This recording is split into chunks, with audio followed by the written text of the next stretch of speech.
everyone, I'm Captain Logan, and welcome back to Captain Logan's show. Joining me as always is my chat moderator and my co-host and my son, Jason. Good evening, sir. And it's Jason's fault that we're starting really late because he has a part in a play and he's going to be really busy with rehearsals the next couple of months. So bear with us because there's going to be a lot of even later shows than we usually do, and nights where even if Jason's not on it, I've got to go get him and I just can't be here even as early as I usually am. So again, bear with us. We're going to keep the content going, but we'll have to make some compromises, some in length and start time and all of that. I gotta fix my title here, Jason, because we're not talking about new MCU movies.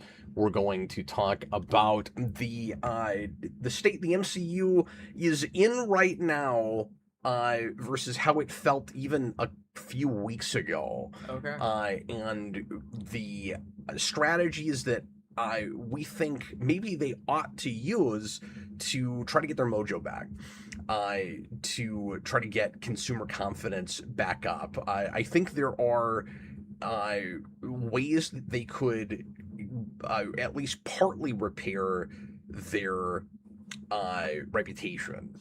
Yeah. Based on how well Spider-Man is doing. Sure. So let me fix this real quick. Welcome, everybody. Thanks for joining us. Appreciate you being here. That's going to be our lead-in topic, and we'll get to that here in just a few minutes. We're going to do an opening Patreon question here in a second. And quick plug for Patreon, patreon.com/geekvolution. Just the $2 tier lets you put in a question for the show in case you can't make it live or you don't want to put in a super chat, and you can do that monthly, and we'll put in a prompt for August here pretty soon. We've still got some questions from last month, and I think we've even got a couple left over from all the way back in May, because we had a couple months where we didn't have a lot of Captain Logan show. Tonight, we had originally planned on reviewing X-Men 97, and Jason's so busy. He had a function over the weekend, and I didn't have enough time to watch through that, so we're probably going to do that next week. No promises, but that's kind of the tentative plan at the moment. We have several superhero TV shows we want to cover, if either in their entirety for a season or the first episode. There's like 4 different things that we want to try to make sure and get to, and so that's probably going to overtake some Captain Logan show, as are some more new movies that are coming out. I really want to see, I think it's maybe this coming week, Oh, is it really? or the week after, so I may wait an extra week on it because I want to get to X-Men 97. Yeah. I'm sure some folks are going to want us to talk about that, but there's that movie, what is it, End of Oak Street, Yeah. with the suburban neighborhood that winds up in dinosaur times. Yeah. And that looks really fun, and I really want to see that. Sure.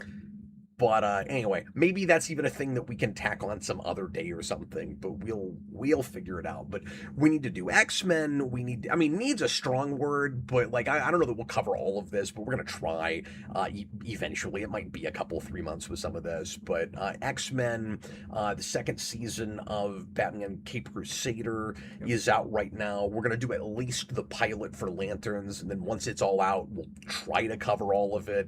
I know you really care about that, so this will probably be a Penguin situation where you'll really want to cover it. And then we've still got, like I've said before, I want to watch the 3rd season of My Adventures with Superman. I'm not going to promise if we're going to cover it. I've not covered the first 2 seasons. I've just kind of talked about it here and there. Mostly just recommending and imploring people to watch that. It's great. I gotta finally watch it. And lastly, but actually first of what came out, Spider-Noir, which I've not seen one frame of yet, but Austin's watched about half of and says it's pretty good, and we've been talking about covering that for a long time too. So, got a lot to do. As always, if there's something you are boiling to have us talk about, you can leave a super chat in any dollar amount. That guarantees that we'll talk about your topic. You can also leave regular comments with questions. Make sure to direct them at Jason with a Y. We're going to shoot for an hour and a half tonight. I know I will always say that, and it'll end up being longer. But we're starting so late, I don't want to keep Jason up all night. So the halfway point tonight is going to be at probably 45 minutes. So maybe a little bit shorter of a lead-in topic tonight. And Jason's got a segment. We'll do we'll do a last segment. We're gonna try to truncate everything into an hour and a half, and you guys know how good I am at that. So let's get right into the show. Jason, what is our first question of the night from Patreon, please? Our first question of the night from Patreon is from Brennan.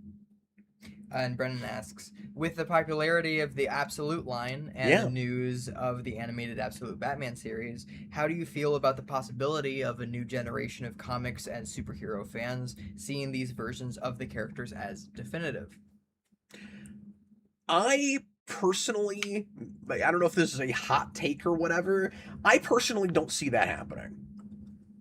I don't see these extremely like dark and like I almost want to say edgelordy versions that almost always has negative connotations, but like I really like the absolute universe. I think the thing only, most of it anyway, I think really only works within the context of it being a perverse, screwed up kind of like terror version of something that you already know.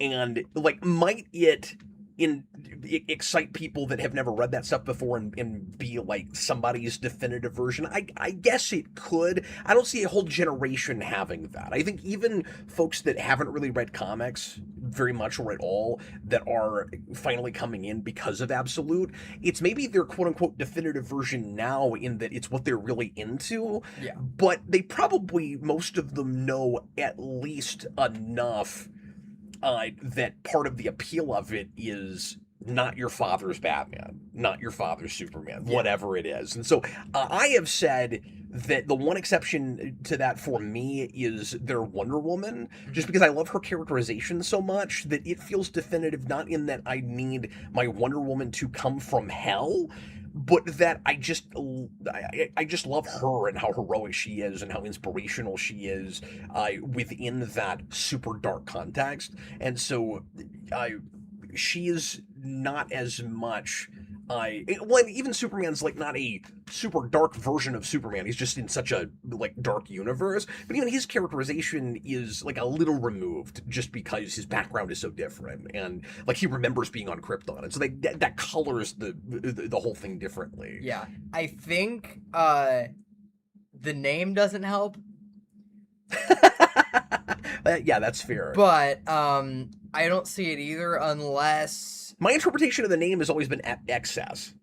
You know what I mean? So it's not absolute in that, in the same way that Ultimate could say like, this is the last one you'll ever need. You know what I mean? Like absolute could sound like that. To me, it's like absolute means taking it to its furthest possible conclusion. I think there's a possibility if they do more like extra media with it. Yeah. I think if the Absolute Batman show actually takes on and people like it a lot, and then they do more of that kind of thing, I think that there is a possibility that will happen to a certain extent. But also, I think almost certainly you will see spin-offs from that, because I think that will be very popular. Yeah. Also, with how the future of the DCU holds up, and we should probably have a stream talking about that too after Supergirl and everything. And I don't know how well Lanterns is going to do, but there have been a lot of people talking about how bad the DCU is right now and how the future doesn't look great. But, you know, I think if... Based on one movie that can be real minor in the overall scheme. And... But I'm not... But I also don't want to downplay too much how gigantic of a failure that was. Because yes, it doesn't make them look great. I mean, it doesn't mean that the future is totally bleak. Yeah. Like, I don't think they should do what the DCEU did after the responses to BVS and Suicide Squad and all of that, where they're like, you know, turning tail real hard and trying to pivot massively. Like, I don't think Supergirl is that same kind of thing. It doesn't necessarily speak to the overall quality of it, but there are a lot of people that feel like it does, and that could maybe hurt their box office for certain movies. Yeah. But like, is it going to affect Clayface? I don't think so. No. I don't think it makes any difference for Clayface. No, but I think a lot of people are talking about the future of, you know, what else they have planned for the next couple of years, and it's like nothing, and it's like it's the fact that they're doing mostly shows, which is what the MCU did wrong for a lot of years, where, you know, in the early part of this decade, they were just putting out shows, and the MCU was doing terribly. And now they're doing more movies, and we can talk about that too. But Yeah, and that will be part of this discussion, Yeah. and part of what my suggestions, my advice, if I can be so bold, to Disney and Feige and the MCU, you know, would be moving forward. Yeah. I think there is and I feel like we're almost changing the subject too much with this, but this will pivot really nicely into the lead-in topic. So I like that you went there. I think there is an inherent flaw in what you just said, though. Okay. Which is the problem with what Marvel did in the COVID days and just post-Endgame is not that they moved to shows. Yeah. But I think it's interesting that people are talking about it that way because it feels that way. Yeah. It wasn't a pivot problem. It wasn't we're making too many shows and not enough movies. It was we're making too many shows. Yeah, well, yeah. Like the way you put Yeah. it was the mistake DC is making right now is they're putting all their money and effort in the TV show business, and they're not getting enough of their movies off the ground. That is a fair criticism with them. We also don't know what the quality of like all of the shows are going to be. But the assumption would be even if they're great, they're not going to be the bread and butter. Mm-hmm. And the overall reputation of the studio will be as a movie studio before it will be as a TV network, or as a TV studio. Sorry. So like your point is well taken, but the way you worded it is a little off. Sure. Where it's like Marvel didn't get past Endgame and go, okay, streaming TV is the ticket now. I mean, they did, but they were also oversaturating the movies too. They were putting out like 3 movies a year, Right. at the same time as they were putting out way too many TV shows. I think also what they're putting out with DC, I think what they're putting out is just not, at least for me, I'm not super excited about it, because I liked Superman, you know, I liked James Gunn's Superman. I do not need the next 5 projects to be based on that movie. I need them to do other things, and I'm glad that they're doing Clayface and stuff like that, but I don't need them to make, and I am glad that they're doing Lanterns, but that's, you know, they're bringing Guy Gardner into that, and they're doing the Jimmy Olsen show, and they did Supergirl, and they're immediately doing a sequel to Superman, and it's like, where's Batman? I mean, I know the Batman, but like, where's the DCU Batman? And we were supposed to. Part of the thing is there were a lot of things that have either fallen through or have gotten delayed real hard. Yeah. So Gunn's plan. Now we're talking about DCU. We've got another MCU title. We'll talk about DCU for the next 20 minutes and then finally get to that. No. Gunn's plan originally, if you look at the slate that kind of awkward video where he was announcing everything. Gods and monsters. Yeah, if you look at that slate, like I wonder if he's even gonna stick with that title for the like saga. Yeah, I don't even know. Because I don't know how much of that like we're even seeing. I mean, it's DC, so you could easily rope everything they're doing into that as a as an idea where they look, Clayface is a monster. Look, Superman is about how Lex sees him as a god that has to be taken down. Like you can shove everything in that kind of concept. But anyway,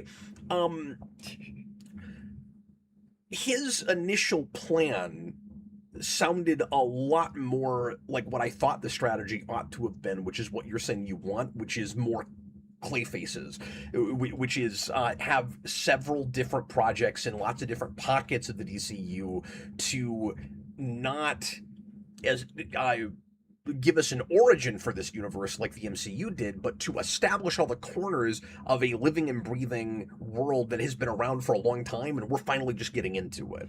And because of the projects that have fallen through, he's had a very like I'll just do it myself kind of attitude, and it's turning into And it'd be interesting to be a fly on the wall and know what all the behind the scenes, kind of turmoil has been, if it's turmoil, where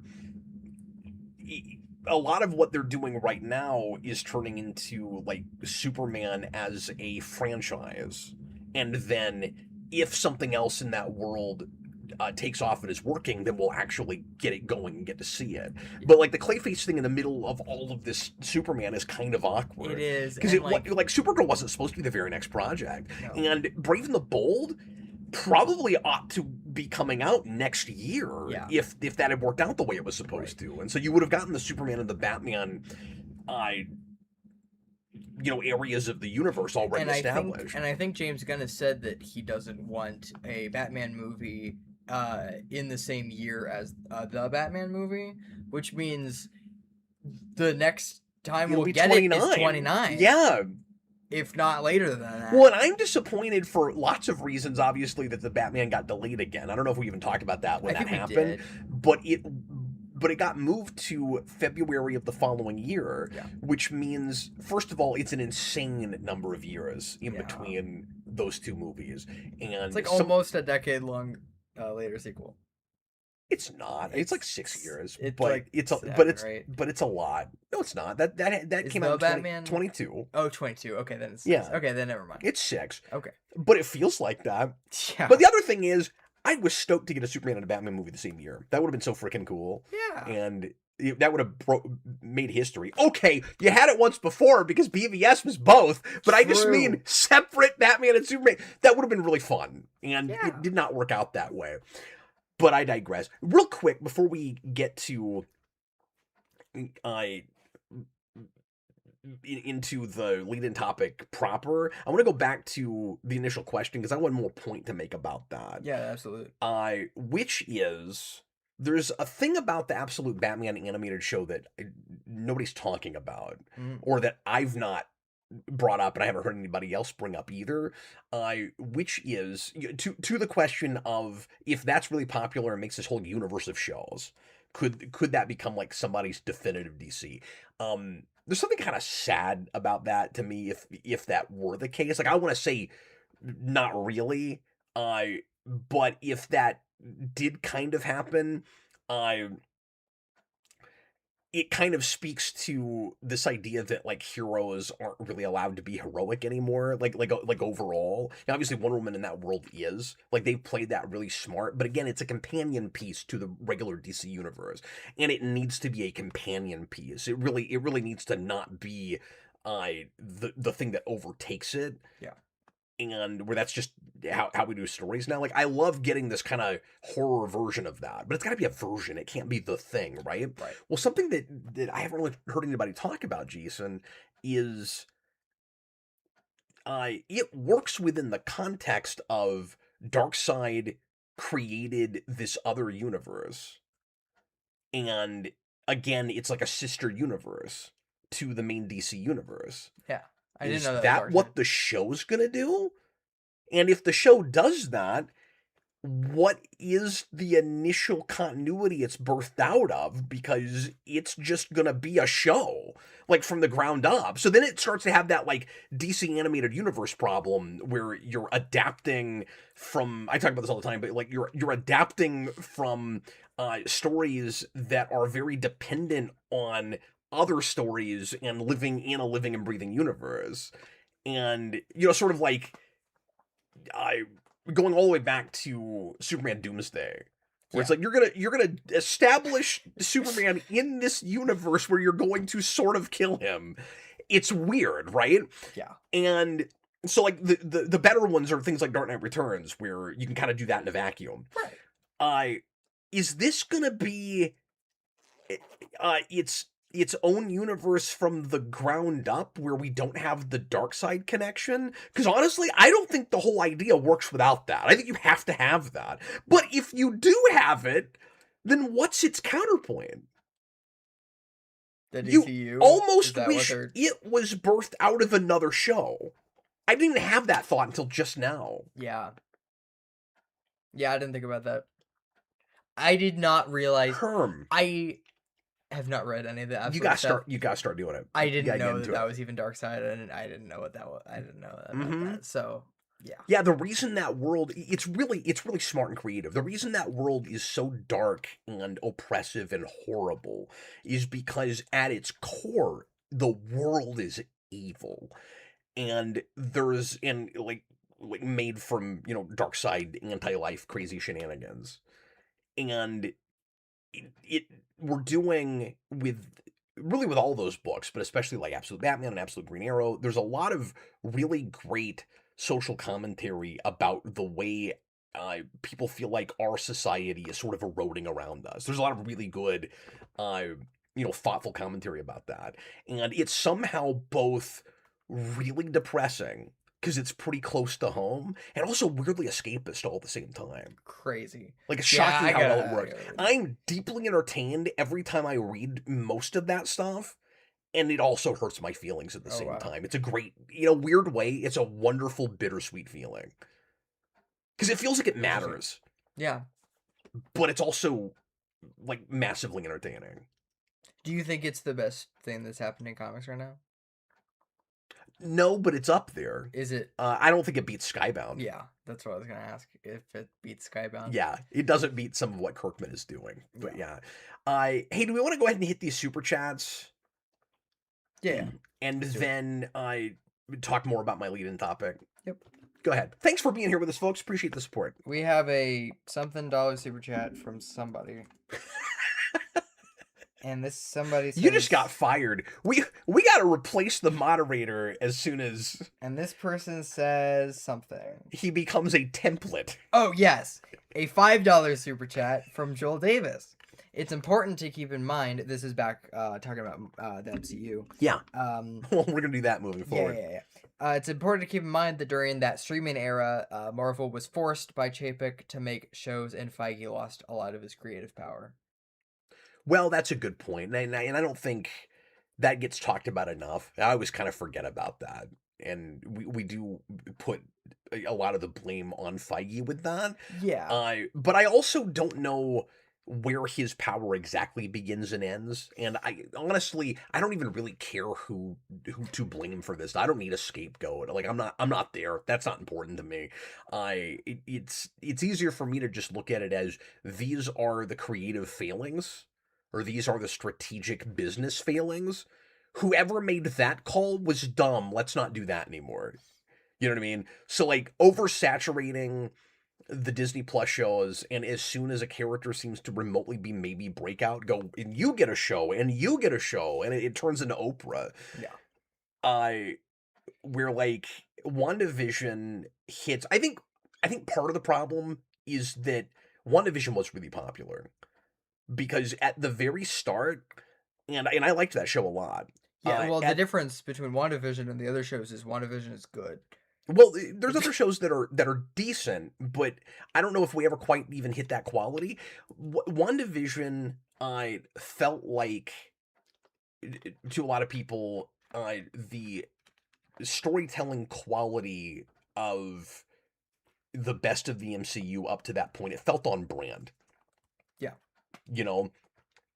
And yet it was made with a premise that works great on a television budget. So it also didn't feel like you were getting shafted with the way it handled action and all of that. Like, it felt like it was of the same, like, visual and storytelling quality. And then immediately the whole thing just jumped off a cliff right after that. Yeah. And because of the popularity of that show, and I think obviously there were already greenlighting stuff quite a bit before that, but then they started just going greenlight crazy after that, and they already had this attitude of we can do no wrong, and that really solidified it. They had one giant hit on Disney Plus, and you know what they were thinking? They were going, well, this is just like Iron Man. We didn't know how this would do, and it's going on fire, and so all we have to do is just keep replicating this. Yeah. And it like they were too big for their britches, and they jumped way ahead. And so, like if you'll remember, they greenlit an Agatha show real quick, born out of that, and it took forever to finally come out. because they were overstretched. They as Vulture says in Homecoming, they overextended themselves, and they realized by the point that they were making that show that probably nobody cared, and so then they delayed it real hard, and they did that with a bunch of. I mean, they did the same thing with Ironheart. Like, that wasn't a breakout character. If memory serves, somebody tell me if I'm wrong. I think Ironheart was greenlit before even Black Panther 2 came out. I think it was. Yeah. It was like nobody knows if they're gonna. I've still never seen that show, and it looks dreadful. It's like nobody even knows if anybody's gonna like that character. No. And guess what? Black Panther 2 came out, and it did well at the box office, and a lot of people liked it fine. Nobody talked about her. No. She was not in the discussion. It was all Namor's cool and what's her face? The elderly queen has such a great performance; it deserves an Oscar, which I think is crazy. But like people were saying, like these were the discussions. Mm-hmm. Freaking nothing about Ironheart. She felt tacked on. I forgot she was in it. Yeah, it took me right now a second to even remember what movie it was. Yeah. And then after I said it, I was like, "Am I right about that?" That's Black Panther 2. Yep. So after WandaVision, was it Falcon and Winter Soldier? Was that the next one? That was the very next one. Okay. So, and that starts fine, and then jumps off a cliff.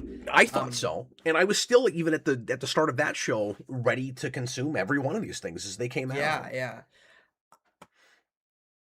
I don't know if I ever want to go back to that show, but because it's been a while, but yeah. I like John Walker in it, but yeah, me too. Well, that's the thing, is it's got great stuff in it. Yeah.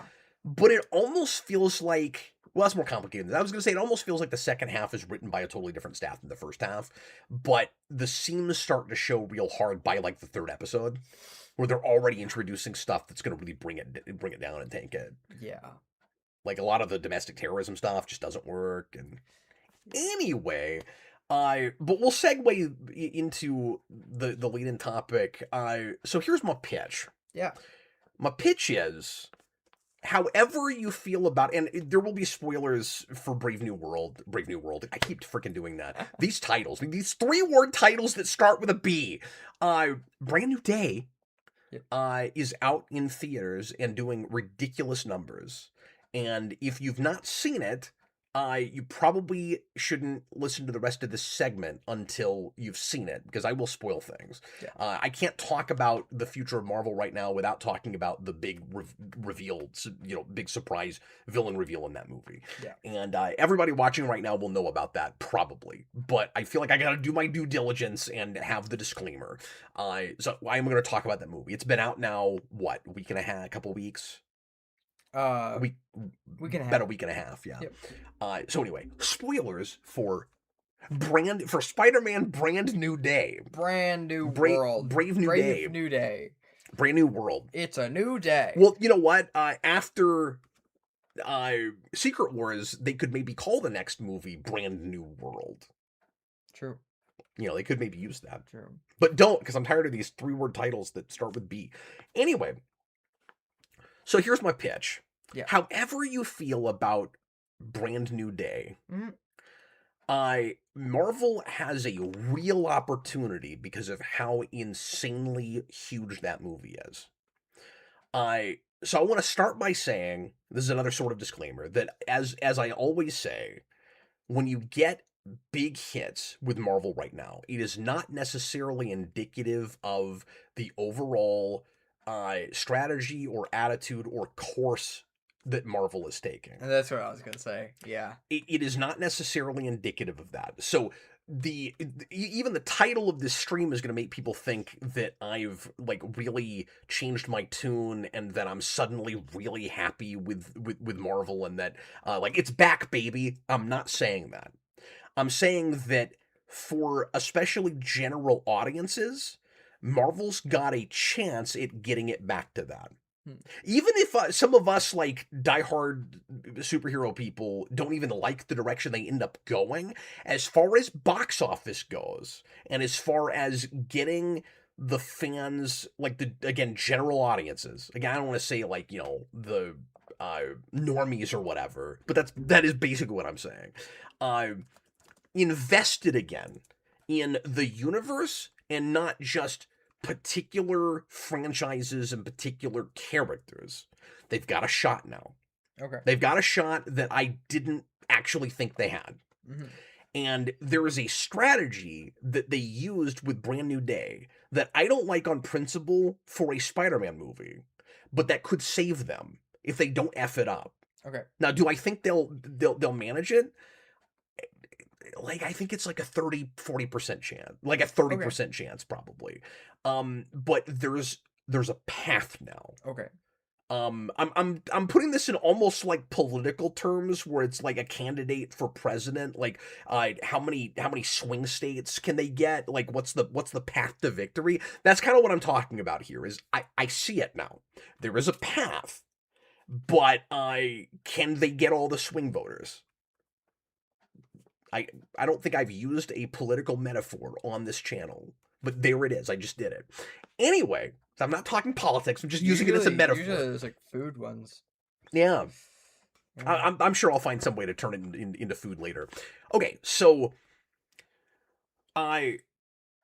what Brand New Day did was it put a bunch of MCU world building stuff in a movie that people went to despite not necessarily being invested anymore in the MCU.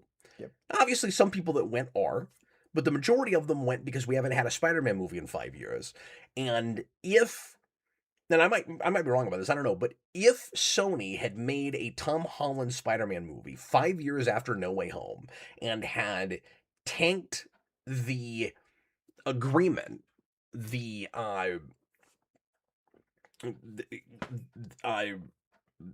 contract that they have with Disney and MCU, it still would have done big guns, probably, depending on what they put in it. Mm-hmm. So what I'm saying is the reason that movie, and we talked about this when we reviewed it last week, or like 3.5 hour stream on that, did Brand New Day do the money it did partly at all because the Punisher's in it, because the Hulk is in it, because there were rumors that it might have X-Men stuff in it?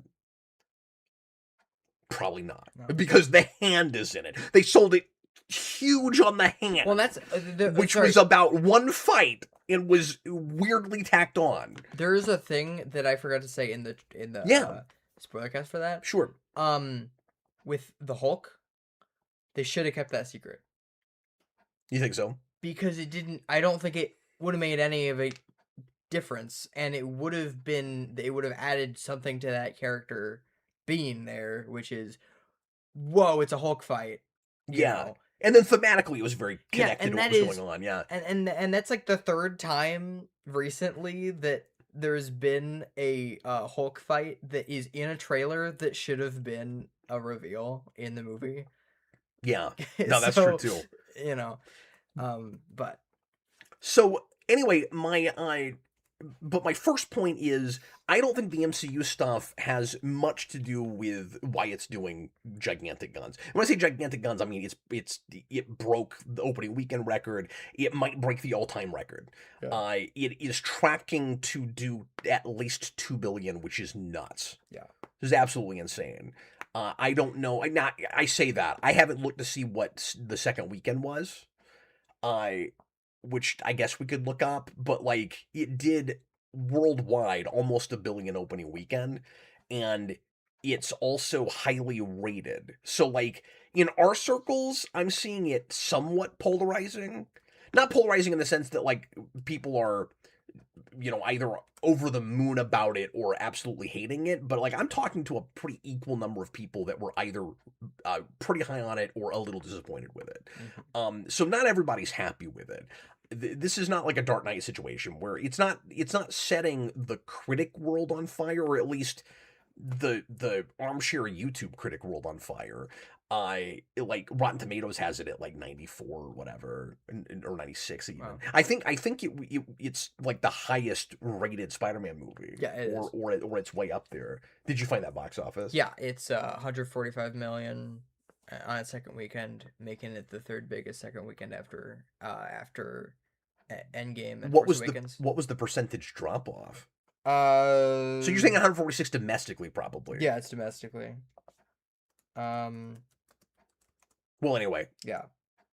I just thought maybe 60%. You had it right there. Okay, I mean that's not wild considering just how huge it was opening weekend. Yeah. I thought it might even have less of a percentage drop off than that, but if it is even breaking records for second weekend, that's pretty wild. So, like, will it do 2 billion? I don't know, but like No Way Home almost did, and it didn't have anything like that kind of opening weekend. Anyway, I'm so totally gonna get to a point here. So.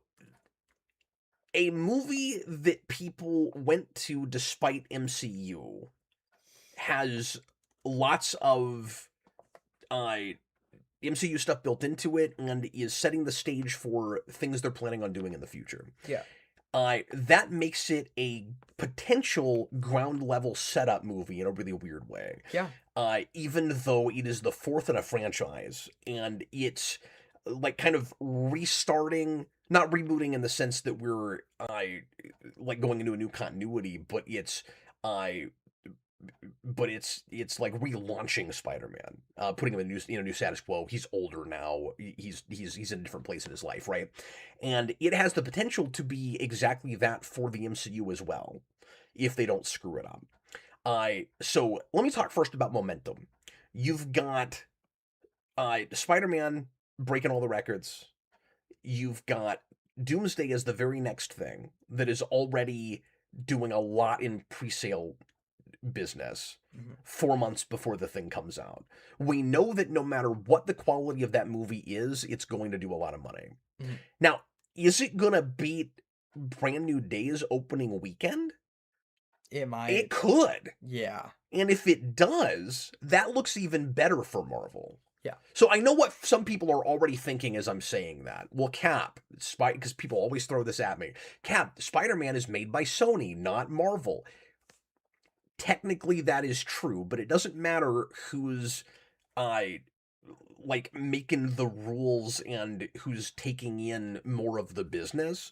Like Marvel wishes they could get all that money because then they could pay for all the flops they've had. Yeah. So like, or the movies that barely broke even. Like they would love that. Yeah. That guy said this last week. That covers Brave New World. That covers Thunderbolts. That covers everything. Yeah. But they could have a gigantic 1-2 punch. Like forgetting who actually rakes the money in, a bunch of people are seeing their ground floor setup for X-Men that may not have gone to an MCU movie to see that stuff happen. And so now people might get invested in those other aspects of their universe through Spider-Man. Yeah. And now you have the potential, like I said, for people to start caring about the world again, apart from just individual characters. So Guardians didn't do this with Guardians 3. That's kind of off on an island itself. Right. Did a lot of money, doesn't tell you, and people liked it, doesn't tell you anything about how the MCU is tracking moving forward.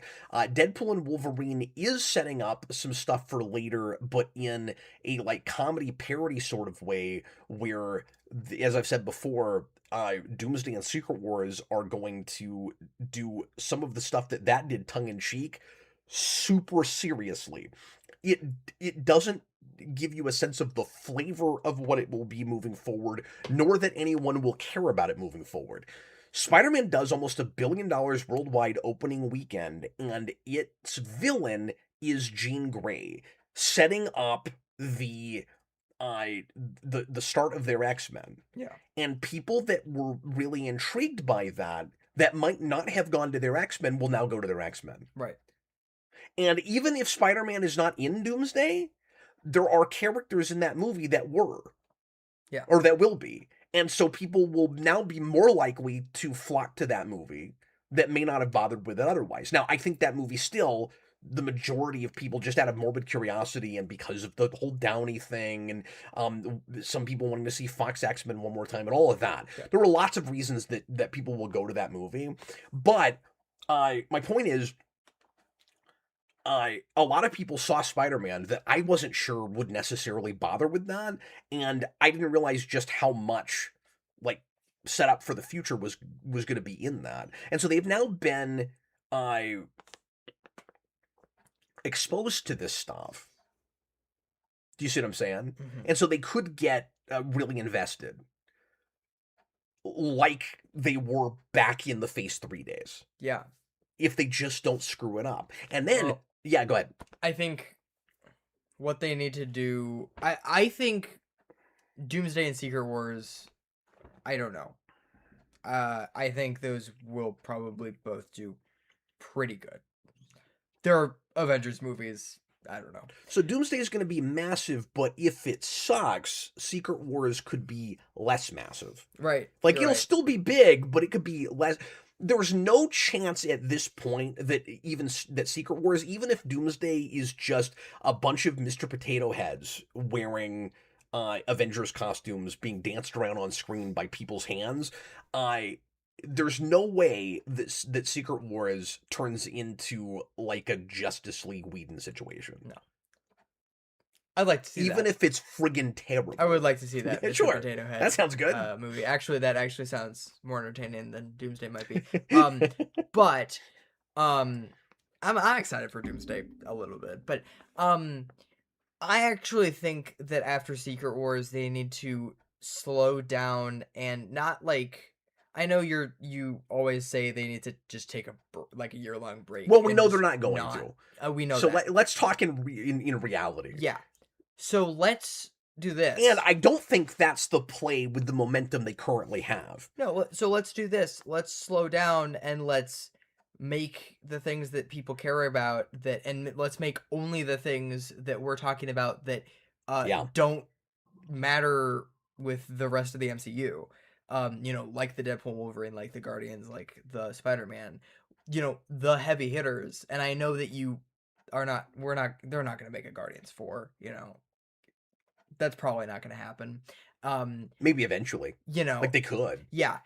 Probably not going to get another Deadpool movie, maybe eventually, But stuff like that, make another Spider-Man, focus on Captain America's probably shot now. Probably can't do another one of those. But well, you can if they're soft rebooting some of it the way we think they are. Yeah. So there's that. So it's so funny that you said all that because you basically went to my next point, which is for a season you do have to play it safe to some degree. And I always say take risks, take the right kind of risks. Now is probably not the time to greenlight another Thunderbolts type thing where it's like or an Eternals or a Guardians back in the day. Right. Now is the time to go back to Phase 1. Yeah. And go, what are the characters that were at least really popular and had a lot of great lore in the comics. So for the wider movie-going audience, as we've talked about a million times, there was a time where nobody knew what Iron Man was. Nobody really cared about Thor. So, those were risks at the time to some degree, but they knew that they had at least done well in comics. Guardians was not that way. Guardians was relatively niche even in comics. Yeah. Do you see what I'm saying? So, they need to get away from this, throw everything at the wall and see what it sticks kind of mentality and have some humility and say, we can do wrong. We've done wrong. You see what I'm saying? As opposed to this, there's no way we can fail kind of attitude. Yeah. So, I think if they make the right plays, they could have a phase down the road where they can get away with trying something like a Guardians or a Thunderbolts. Yeah. But they need to get there first. Yeah. But here's the thing. Do you think that with Ghost Rider and Black Panther You're making all my points for me. And this is just where I was about to go. Shang-Chi 2 and well, we don't know that there's going to be a Shang-Chi 2. Freaking Nova. Do you think what about Shang-Chi? We don't know that there's going to be a Shang-Chi 2. I think we knew that. I've heard nothing about this. Okay, well then not that. But Nova. That is for sure going to be a project. Okay, I thought that was. Nova's not. Is Nova a movie? I thought Nova was a show. No, but it's projects. Projects, sure. Is that gonna do it? Like, It could, yes. So, okay. that was my next point. I think because X-Men will. Yeah. I believe in X-Men. Yeah, well, and I want to because I like the director and everything we're hearing about casting so far. It sounds spot on, sounds potentially good. Oh, and yeah, a- we and can talk about again, there is a lot of interest. We're already past 45 minutes. That's where I was going to break, but we're still in this. Yeah. There is still a lot of interest, or now I'm sorry, a lot of intrigue because of Jean Grey and all of that. Yeah. So like the future for them is X-Men. Feige has all but said that with mutants being like the next saga and all of that. I have said they need to be careful with that. Where I they don't like forget about everything else and it's just mutant, like put all of your eggs in that basket. uh but there's no reason that we couldn't have a lot of projects that are at least like touching that world. And I said way back when Disney bought Fox that they've got to get Fantastic Four right and they've got to get X-Men right. And Fantastic Four, they got like partly right, and it was a lackluster response, and it's not going to be a pillar of their next phase, their next saga, the next arm of this uh, shared universe, right? Yeah. So X-Men is the big thing to lean on after this. I With the projects that they've greenlit so far, and some people won't agree with this if they're not excited about these particular projects. I'm talking pretty exclusively about public interest in box office. And I'm talking about that with Spider-Man 2. You notice that some of the stuff I'm talking about that gives them a leg up moving forward is stuff I don't even like that much, or I'm not super happy that it happened. I still don't know how to feel about Jean Grey as the villain of a Spider-Man movie. But in a weird way, it might have been really smart of them. Sure. And it might have even been an accident to some degree. Yeah. Do you see what I'm saying? Like, like they obviously were seeding X-Men stuff because they know that's where they're going next. But did they think that movie will be insanely huge and now people will care about X-Men in a way that they didn't before? Yeah. I don't know that that was exactly the strategy, but I think there's a lot of potential with that. Well, and then there's also just X-Men stuff in Doomsday. Yes, of course. For just that property. Right. Um. So as far as the other two things that they've greenlit for after Secret Wars, Ryan Gosling is real hot. He's real popular. People like him. And people will be curious about Ghost Rider just because he's there. Yeah. And Ghost Rider has not in itself been a hugely like proven and profitable property, but it's a well-known thing. Yeah. And it's of a different potential flavor than anything they've had in a while. Yeah. So forget everybody complaining, well, if you can do that, but you can't do Blade. I don't think that's going to actually affect that movie's box office necessarily. No, like the it's fans more are the irritated about actor. that. Yeah. But they got the right actor to bring people in to get the butts in the seats. And so if there is again new consumer confidence and interest in the brand in general that we've not had in a long time, people will be more likely to take a chance on that movie because it's not the sort of risk as like an Eternals. People have heard of Ghost Rider. Right. People will go, well, yes, of course. And there's been a Ghost Rider is a before. Marvel property. Yeah. Of course you would make that. And then Black Panther 3 was just always inevitable. And, Black Panther 2 did okay, so... It actually did really well. Yeah. And I think we tend to kind of value or underappreciate its box office because so many of us are lukewarm on it. Yeah. But people did go see it. It will be about a guy named T'Challa, regardless of the fact that it's T'Challa's son. Yeah, you're right. If the story is decent at all, and if that guy turns in a killer performance, it will do well. It will be highly rated, and you now have potentially 4 areas, pillars, however you want to look at it, of the Marvel Universe, of the MCU, that people are invested in. And that gives you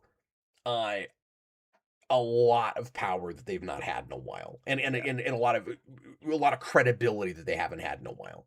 Yeah. So like now people are interested in if Ghost Rider does well, now people are interested in the more occult magic side, and Spider-Man keeps doing well, people stay interested in the street level stuff. Yeah. And X-Men does well, people are interested in the mutant side. And now the only thing you don't have is cosmic, because people don't care about Fantastic Four. And can you do something to make people care more about that? I don't know. But you see what I'm saying? Yeah. There's a path now. Yeah. Yeah, definitely. I just took me a while to get there, but that's really the only point I'm making with Yeah. this is they've got a chance to have kind of a second wind here. Yeah. There's a potential second coming. I don't know if they won't screw it up. Now, as far as let me say this because I'll forget. The other big point I got to make about this is output. And this would be, and you spoke to this a minute ago. This would be the other part of my advice to Feige and those guys.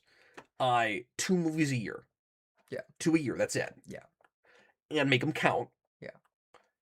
And I'm saying for this foreseeable future, if you get the wind back in your sails, can you add a third, like more off the beaten path, a weird one like a Guardians? Yeah, but it's got to be in your next phase. You've got to give me at least 3 solid years where every movie hits pretty well. Yeah. Before I think it makes sense to add a third film. And then I'm going to say for the foreseeable future, no TV shows. Yeah. No TV shows at all. And the only thing you do on Disney Plus are occasional 50-minute to an hour specials. Yeah. And you just do the specials. Yeah. So, Nova is going to be a film. Oh, okay. I just couldn't remember. There is still, the Shang-Chi sequel has not been canceled. Okay, but it's not an active development either. No. Like I'm just saying, they're not. They didn't talk about that when they brought up those 2 movies in the next slate. Right. No, those. So I'm not saying it'll for never things happen. they have dates on. Yeah, those but are the it 2. ain't gonna come out in 28. Is all I'm saying. Yeah. 28, 29. Yeah. But my thing is, I wish that they weren't stuck with what they were and I've talked about this. Yeah. But I just wish they weren't stuck with what they are for Doomsday. What do you mean? Stuck with? It's stuck with what they what does that mean? have for Doomsday, because With what they you have Doomsday and it's You mean just all the characters nobody cares about? yeah. Well, I mean, yeah. all the films that nobody cares Right, about, and I but wish you that they had...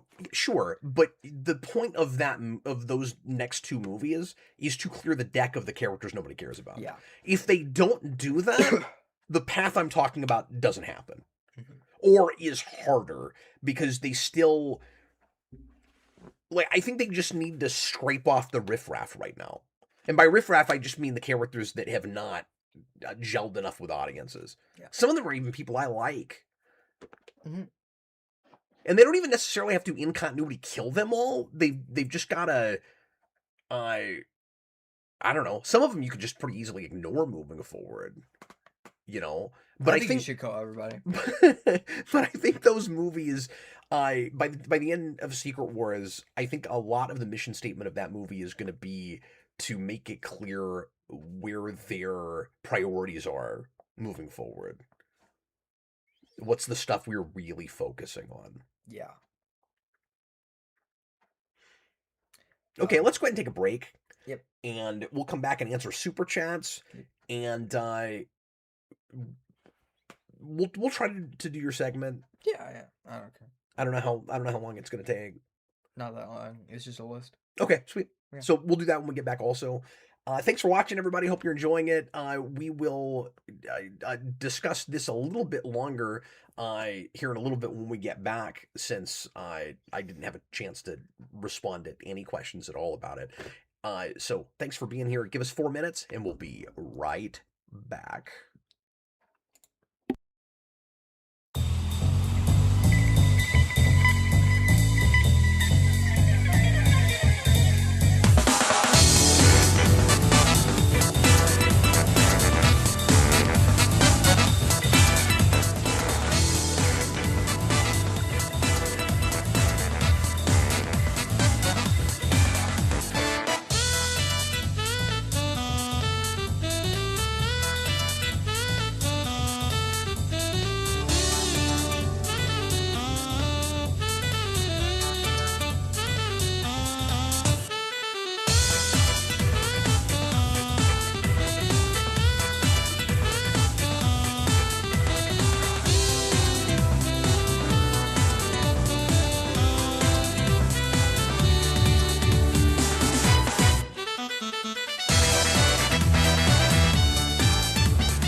Well, it's time now for the second half of the Captain Logan show, and Jason now is going to read our super chats. We're going to catch us up. Thanks for the support tonight, guys, and feel free to leave more about other things if you're so inclined, and again, ask regular questions and aim them at Jason for a little bit of Q&A.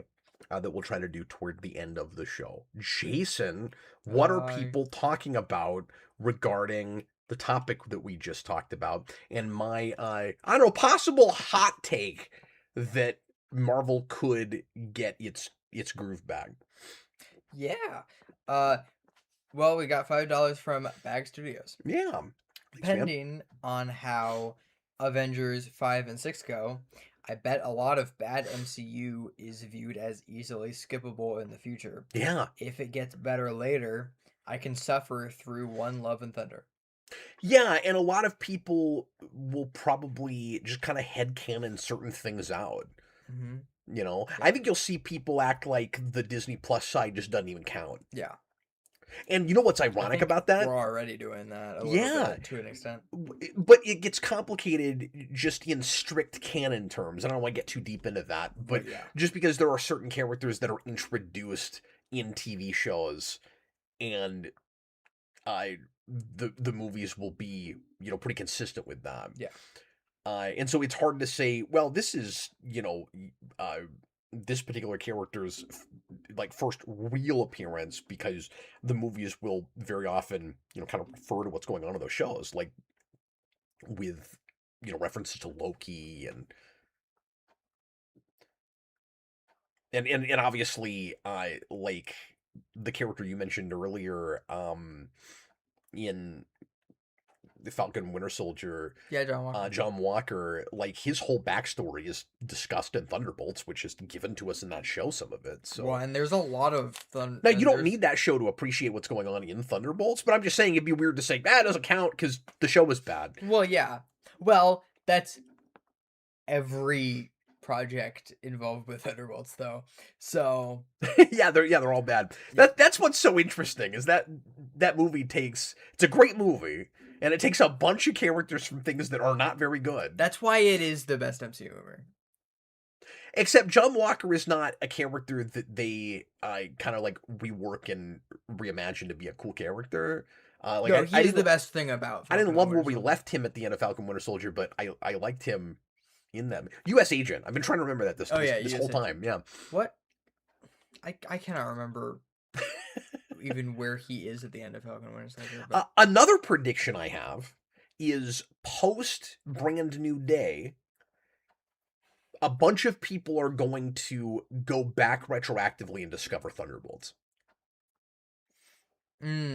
Oh, I hope so. I really think that. I think in the future, that's going to be a, like, if not reappraised movie, just appraised in the first place. Why did we skip this? Why didn't we go see this in the theater? No, people are already doing that. People are already doing that, but I think you'll see a lot more of it. Yeah. Because, again, how much money that movie's making, and because Yelena's in it. Yeah. And you could say, well, she's only got a couple scenes, and it's kind of a bit part, and she doesn't do any action, and, like, if you didn't see Thunderbolts, you might not even know who, or Black Widow, or a Hawkeye, you might not even know who she is, but people that become fanatics about things want to know everything about it.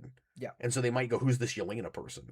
Oh, she's in that Thunderbolts movie, like that I just didn't bother you. The thing with the Wheaties box, like, yeah, watch it. It's great. So I think there's going to be more of that even than is happening now. Yeah. But you're right. People are discovering that on Disney Plus. Yeah. I have a question for you. Yes. If you were to take one character introduced in a Disney Plus TV show to be in Doomsday or Secret Wars, who would it be? It would be Kate Bishop all day long. That's the Not only Moon Knight? possible answer. Not Moon Knight. And I feel bad for Oscar Isaac because like he's a cool actor and there's cool that's stuff Oscar Isaac? in that. I think that's who that is. There's Oh. like cool visual stuff in that show and like he's good in it, but it was paced weird and I thought it got really boring and I keep even forgetting that show exists. Yeah. Okay, what else are I people didn't know talking that was about? Oscar Isaac. I don't like Oscar Isaac. But point well taken from Bag there. Yeah. That there are lots of things that people will just kind of ignore. And sorry, I was gonna say this a minute ago. The irony of all of this is that we had kind of officially or almost officially like canned the Netflix shows as being canonical because it looked like we were going to pave over them. It looked like when we brought Daredevil back, we were maybe going to discount those entirely. And now, because we've leaned so hard into the nostalgia for the Netflix shows, and we're bringing back Jessica Jones and characters from, I think maybe Luke Cage is coming back or has come back. I don't know. I've not been watching Daredevil. Because I can't stomach Born Again past the fourth episode. I don't know that I'll ever watch that stuff now or the rest of that. But now ironically, some of the Netflix stuff could end up feeling like it matters more and more canonical to people than the Disney Plus shows. That's so funny. Yeah, it's fascinating. Anyway. Oh boy. But I will give the MCU Disney Plus shows this. There is not one thing they've made that, well, that's not even true. You know what I was going to say? I was going to say there's nothing that they made that has been harder to watch or more boring to watch than the worst of the Netflix shows, but that's actually not true. Because like if I have to put Iron Fist up against Secret Invasion, it's a draw probably. Yeah, I don't want to watch either of those. And then like She-Hulk versus Jessica Jones season 2. It's tough. Yeah. These are all in the same league of bad, but you're in like a Discovery Picard place. It was like how could it possibly be this bad? Okay, but I would rather watch Picard over any of that. I honestly would too. I'm sorry to say. Yeah. I don't know about Discovery sometimes, but anyway, moving right along. Still never seen Discovery, so yeah. What the heck happened to my laptop? Okay, $10 from Joel Davis. Yes, thank you. Thanks very much. Storm is rumored to appear in Black Panther 3. I hope she does. Which is most likely going to be big. Mm-hmm. I also hope she does. And see, there are cool ways to introduce mutants in these things without it feeling like mutant takeover, right? Like, Storm is just a natural fit. She's part of that lore. She's married to T'Challa in the comics. Mm-hmm. Sorry, what was the rest of the super chat? Sorry, I thought you had more. If I cut you off, I'm sorry. Sorry. If Ghost Rider and Nova are in Secret Wars, which is also big, how could that affect those films and X-Men moving forward? How could Storm being in Black Panther 3 and Ghost Rider and Nova being in Secret Wars? I guess I'm not really understanding the question. Like, how do them appearing in Secret War, how would that affect their movies? Yeah, if they appear in Secret Wars before their movies, would that affect those movies? I mean, only in the way that it often does, where like a lot of Black Panther and characters, Civil War. And... Yeah, this is a pretty typical MO for MCU going all the way back, where you introduce a character to acclimate the audience to them and then give them their own movie later. I would argue that we do that majoratively, actually. I'm not going to I break them mean, all down, but it goes I'll all throw the way back to Iron Man 2. I'll throw a few of them out.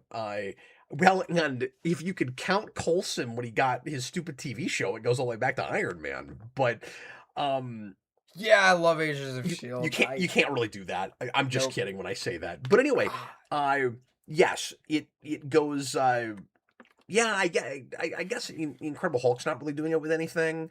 No, you could even say it goes all the way back to Iron Man just because of the after credits with Nick Fury, I suppose. Yeah, I mean, yeah. Not that he gets his own movie, but he's prominently featured. But I mean, he gets his own crappy TV show later, finally. But yeah, I mean that's what made the MCU was. Yeah. But we, a bunch of characters but we do it with the earliest examples. We do it with Black Widow in Iron Man 2. We do it with Hawkeye in Thor. Yep. Just over and over. We did it with Spider-Man in Civil War. We did it with Black Panther in Civil War. Yep. So when he says how would it affect them, I mean only in so much as audiences would already be familiar with them. Wanda and Age of Ultron. Yeah, and it will maybe help audiences give more of a crap to go see them, and might make them feel less random and off the beaten path. When you're talking about what was the other one? Nova and what? I forget. Ghost Rider. Ghost Rider. If he showed up in that, yeah. Ghost Rider. And Ghost Rider, of course, is one that you wouldn't have to set up first necessarily because people at least know what that property is. Yeah. Yeah. I want Ghost Rider to fight Spider Noir. That's what I want. Yeah, I've been hearing a lot of people say that. Yeah, that would be funny. You think there's any chance he shows up in Secret Wars? Spider Noir? Yeah. That would be awesome. There's not any in a million chance. years. I mean, it could. It does seem like it's difficult to get him to do crazy stuff like that. Yeah. Like, he's not happy, and for good reason, about his 6 millisecond cameo in Flash and the way they handled that. He's not. Like, people didn't think Nicolas Cage was even there. Like, it was so CG. He had to go public and say, "No, I showed up to set. I was there." Yeah. You couldn't even tell. It looked like a complete CG job. Yep. No, he was pissed about it, and rightfully so. Okay, what else are folks saying about this? Or do we have any more super chats? We have one more super chat. Let's go ahead and hit that then. $5 from John Von Kellen. Yeah, what's up? Just got out of seeing Brand New Day for the 3rd time. Wow. Literally still in the theater hallway. Marvel got their hooks in my wallet. Send help, please. He's saying he was still in the hallway when he left the super chat? Yep. Well, thanks for the super chat from the hallway. I guess people do that. I guess we live in such a weird world now. We live in the future, Jason. You can watch a live stream as you're leaving a movie theater. Just the stuff we take for granted. Plush DX, I have watched Agents of S.H.I.E.L.D. It's All been of a it? really long time. Oh, I'm sorry. I didn't realize you were answering something he said. I like to, read the question. So I thought you were saying he said he's watched Agents of S.H.I.E.L.D. So no. I was confused for a moment. No. Has I watched Agents of S.H.I.E.L.D.? Yeah, but not more than a couple of seasons. Yeah. And back when it was coming on, so you were like 7 or 8. Yeah. The last time you saw it. I want to go back to it, see if it holds up at all, but... I mean, do you like boredom? Like, there's good stuff in that, but it's so... I don't love this word, but the first thing that comes to mind is milquetoast. Like... I mean, it's a little bland. I'd probably rather go back to that than Legends of Tomorrow, Well, yeah, sure. Because it's of a higher quality than that. Yeah, I've been thinking about going back to that too to see how that holds up. Because I loved that as a kid. But you're comparing eating cornflakes to rusty nails. Oh. It's not that bad. I mean, it gets that bad, but at the beginning, it's not that Legends? bad. Yeah, Legends does. From the first episode! No, Legends starts good. But... No, it doesn't. Oh, God. All right. We'll do a blind Legends stream, me and Jason. Okay, let's do it. Maybe I'll agree with you. I also want to show you the pilot for Krypton. Yeah, we need to do that. Like, really as bad. As soon as possible. Yep. Okay, anything folks are saying about this that we should tackle real quick? Plushie DX. Imagine if a bunch of Sony characters showed up for Secret Wars. Honestly, I kind of hope that happens. I hope we get It could be Morbius. that would I be hope so we funny. get Craven. I hope we get Madam Web. Especially Madam Web. I hope Madam Web's integral to the plot.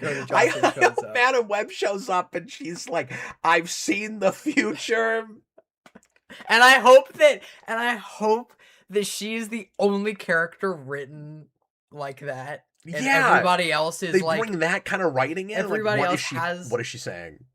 Like actual like like dialogue. She's in her chair and she's blind, like the most contrived reasons. And don't do dumb things.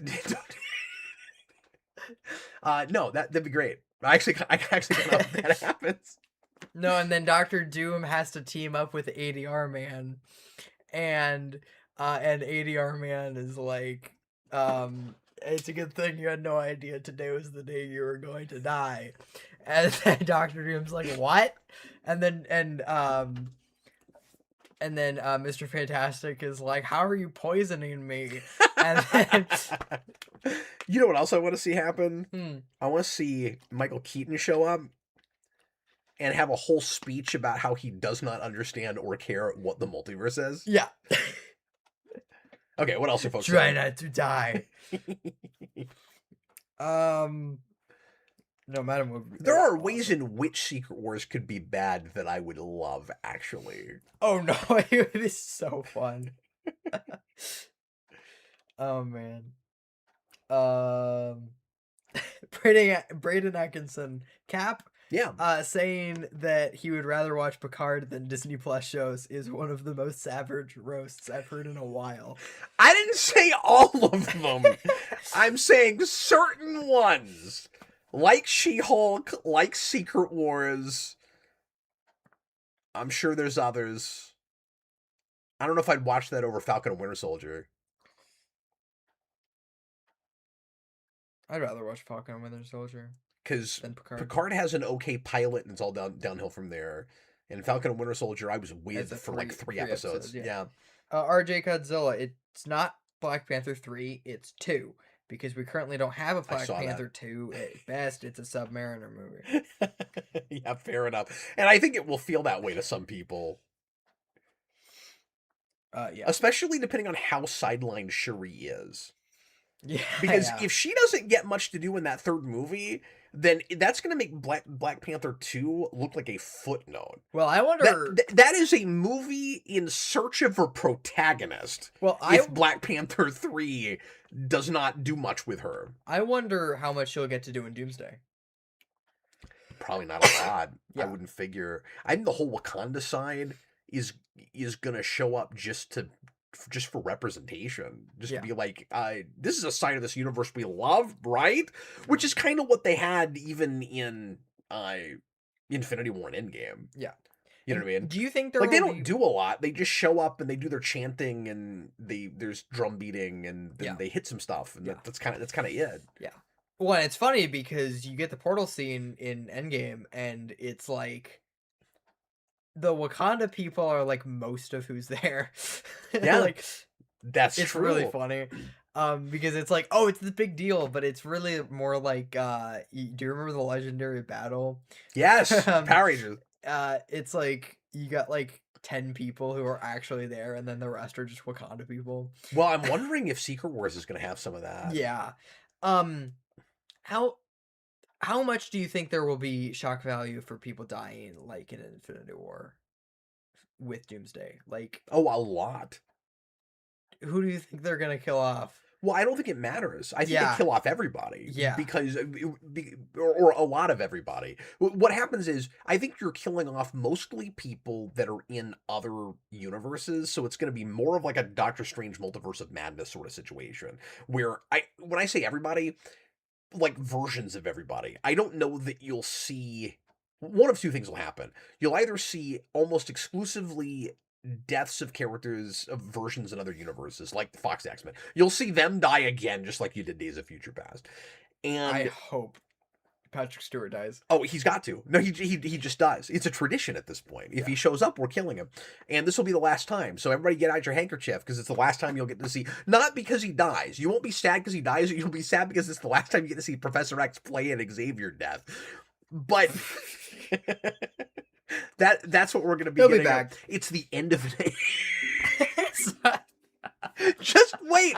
I'm going to be morbid for a second. Just wait.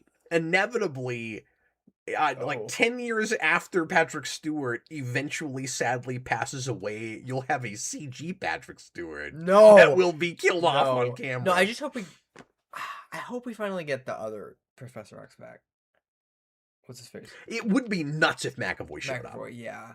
If somehow like they bury it where they're only telling us about the original cast members, but nobody from the first cast, and then all of a sudden freaking McAvoy shows up, or maybe you get like both beasts on screen at the same time because we know Kelsey Grammer's in it. Yeah. Like, isn't he? That'd be nuts. Although they probably have to pay what's his face too much. Yeah, because he's gotten big. He's Lex Luthor now. Well, and he's Lex Luthor now. But what you do is you don't do McAvoy until he's the age that Patrick Stewart is now, and then you bring him back as old Professor X. But anyway, so one of two things will happen: either we'll mostly just kill off like variants, right, or everybody dies because we basically destroy the whole multiverse. And then right at the end of the movie, you establish Battleworld, and everybody's come back, but in different contexts. That's actually just 100% what happens. Yeah. Because that's what you have to do to make Secret Wars happen. Right. So it won't be like... I don't think they'll play a cliffhanger like Infinity War into Endgame, where we're supposed to be sad watching everybody die, and then we go to credits.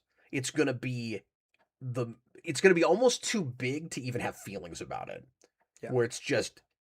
You know, it'll be more like Beneath the Planet of the Apes. We just destroyed the whole planet, right? Just boom, everybody's dead. Cut to black, and then Doctor Doom in his throne with probably Doctor Strange standing next to him. Yeah, would be like his one shot in the whole movie. He's not really in it, and then maybe not. I don't know, but that's what I think they'll do.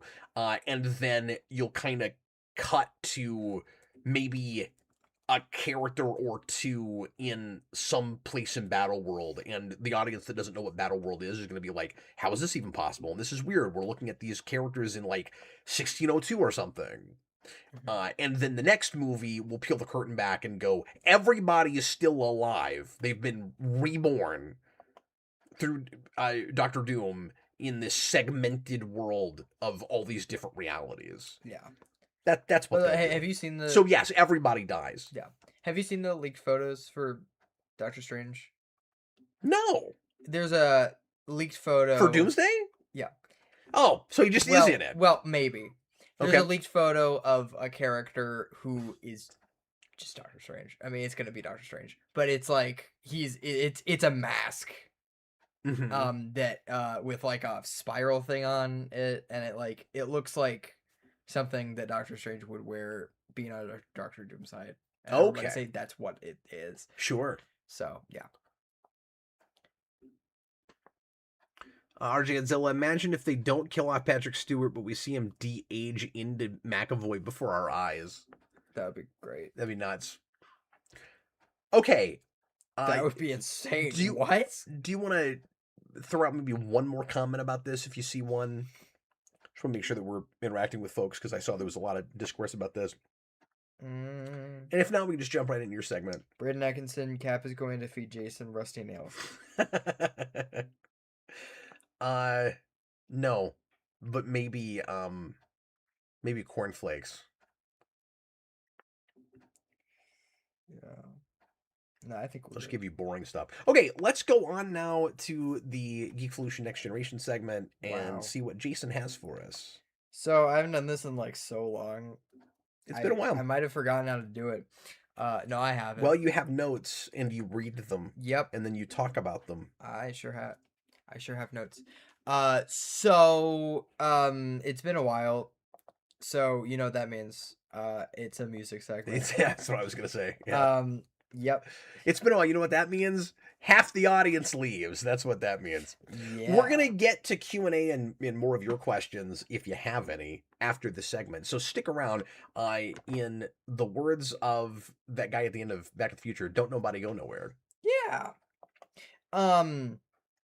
So top 10 albums about space. Oh, cool. So this is the top 10 albums that have a space theme or are It was like Marvin mostly Berry's cousin. What was the name of that character? It was like something Berry. I don't remember. I can't remember now. I don't remember. But these are albums that mostly have a space theme on the cover. Most of the songs are about space. Etc. Here we go. Yeah. Number 10. I know what at least a couple of them are going to be. Number 10, Sheldon Allman, folk songs for the 21st century. One of the greatest comedy jazz albums of all time. It's hilarious. It's a pretty niche category, though. One of the great comedy jazz albums. Everybody name one of those. It's got great. Oh, it is Marvin Berry. Oh. Yeah, that's what it was. It's got your great hits like Radioactive Mama and Schizophrenic Baby. I Love Both of You, which is one of my favorite songs ever. It's so good. I'll have to listen to this. And then it has Crawl Out Through the Fallout, which is what most people know him from. And it's very funny, and a lot of it is about space. So I wanted to put it on here, and I've talked about it before on here. So, and then I forgot. Number 9, Diggable Planets, reaching a new refutation of time and space. Yeah, that's what it was. It was Marvin Berry was Chuck Berry's cousin. Yeah, that's what it was. It's your cousin, Marvin. That's what it was. Okay, yeah, I second guessed it. So, Diggable Planets, reaching a new refutation of time and space. I don't listen to albums like that because they just sound so pretentious. I'm like, there's no way that's any good. It is very pretentious. It's you wouldn't like it. It's, okay. It's 90s jazz hip hop, and it's very much in the with Tribe Called Quest and that kind of thing. Okay. Except it's very spacey. This is space. This is the first album that sounds very spacey. It sounds like space, and I don't know how to even. Does that left theremin? No. Okay, just when you say sounds like space. Yeah, I don't even know how to describe it, but there are albums that just sound like space. But that is a great album. Number 8, Hum.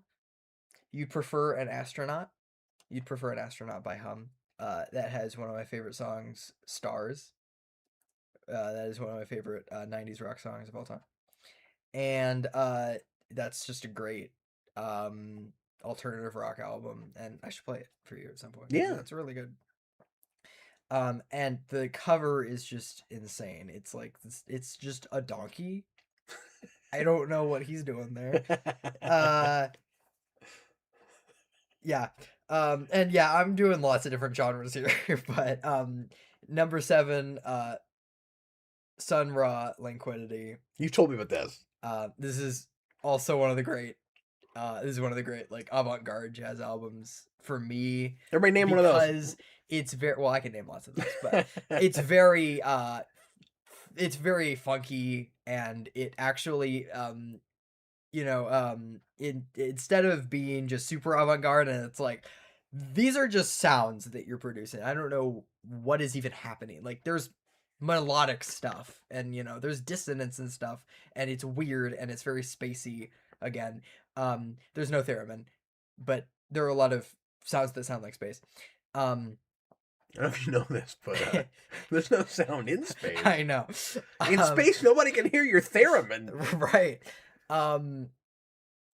But there is a song in there that I can hear in my dreams. It's very creepy. Okay. Number 6, The Apples in Stereo, Fun Trick Noisemaker. I've heard some of this record. That is their first. I love apples. Yeah. Their first record.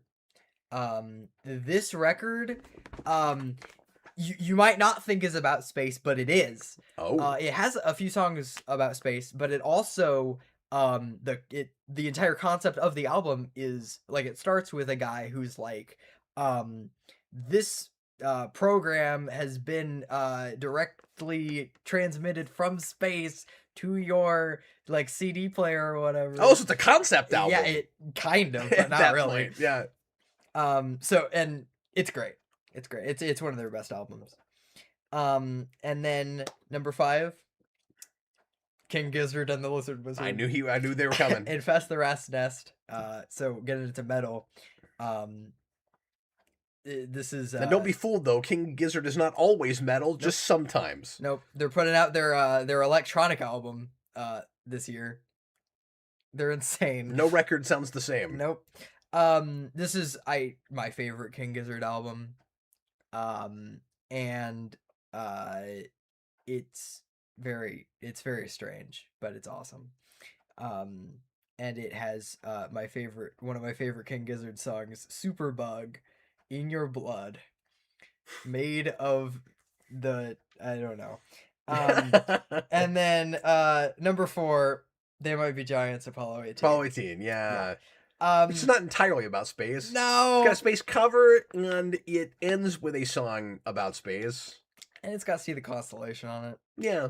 And it's got In the Spaceship, the Silver Spaceship. That's true.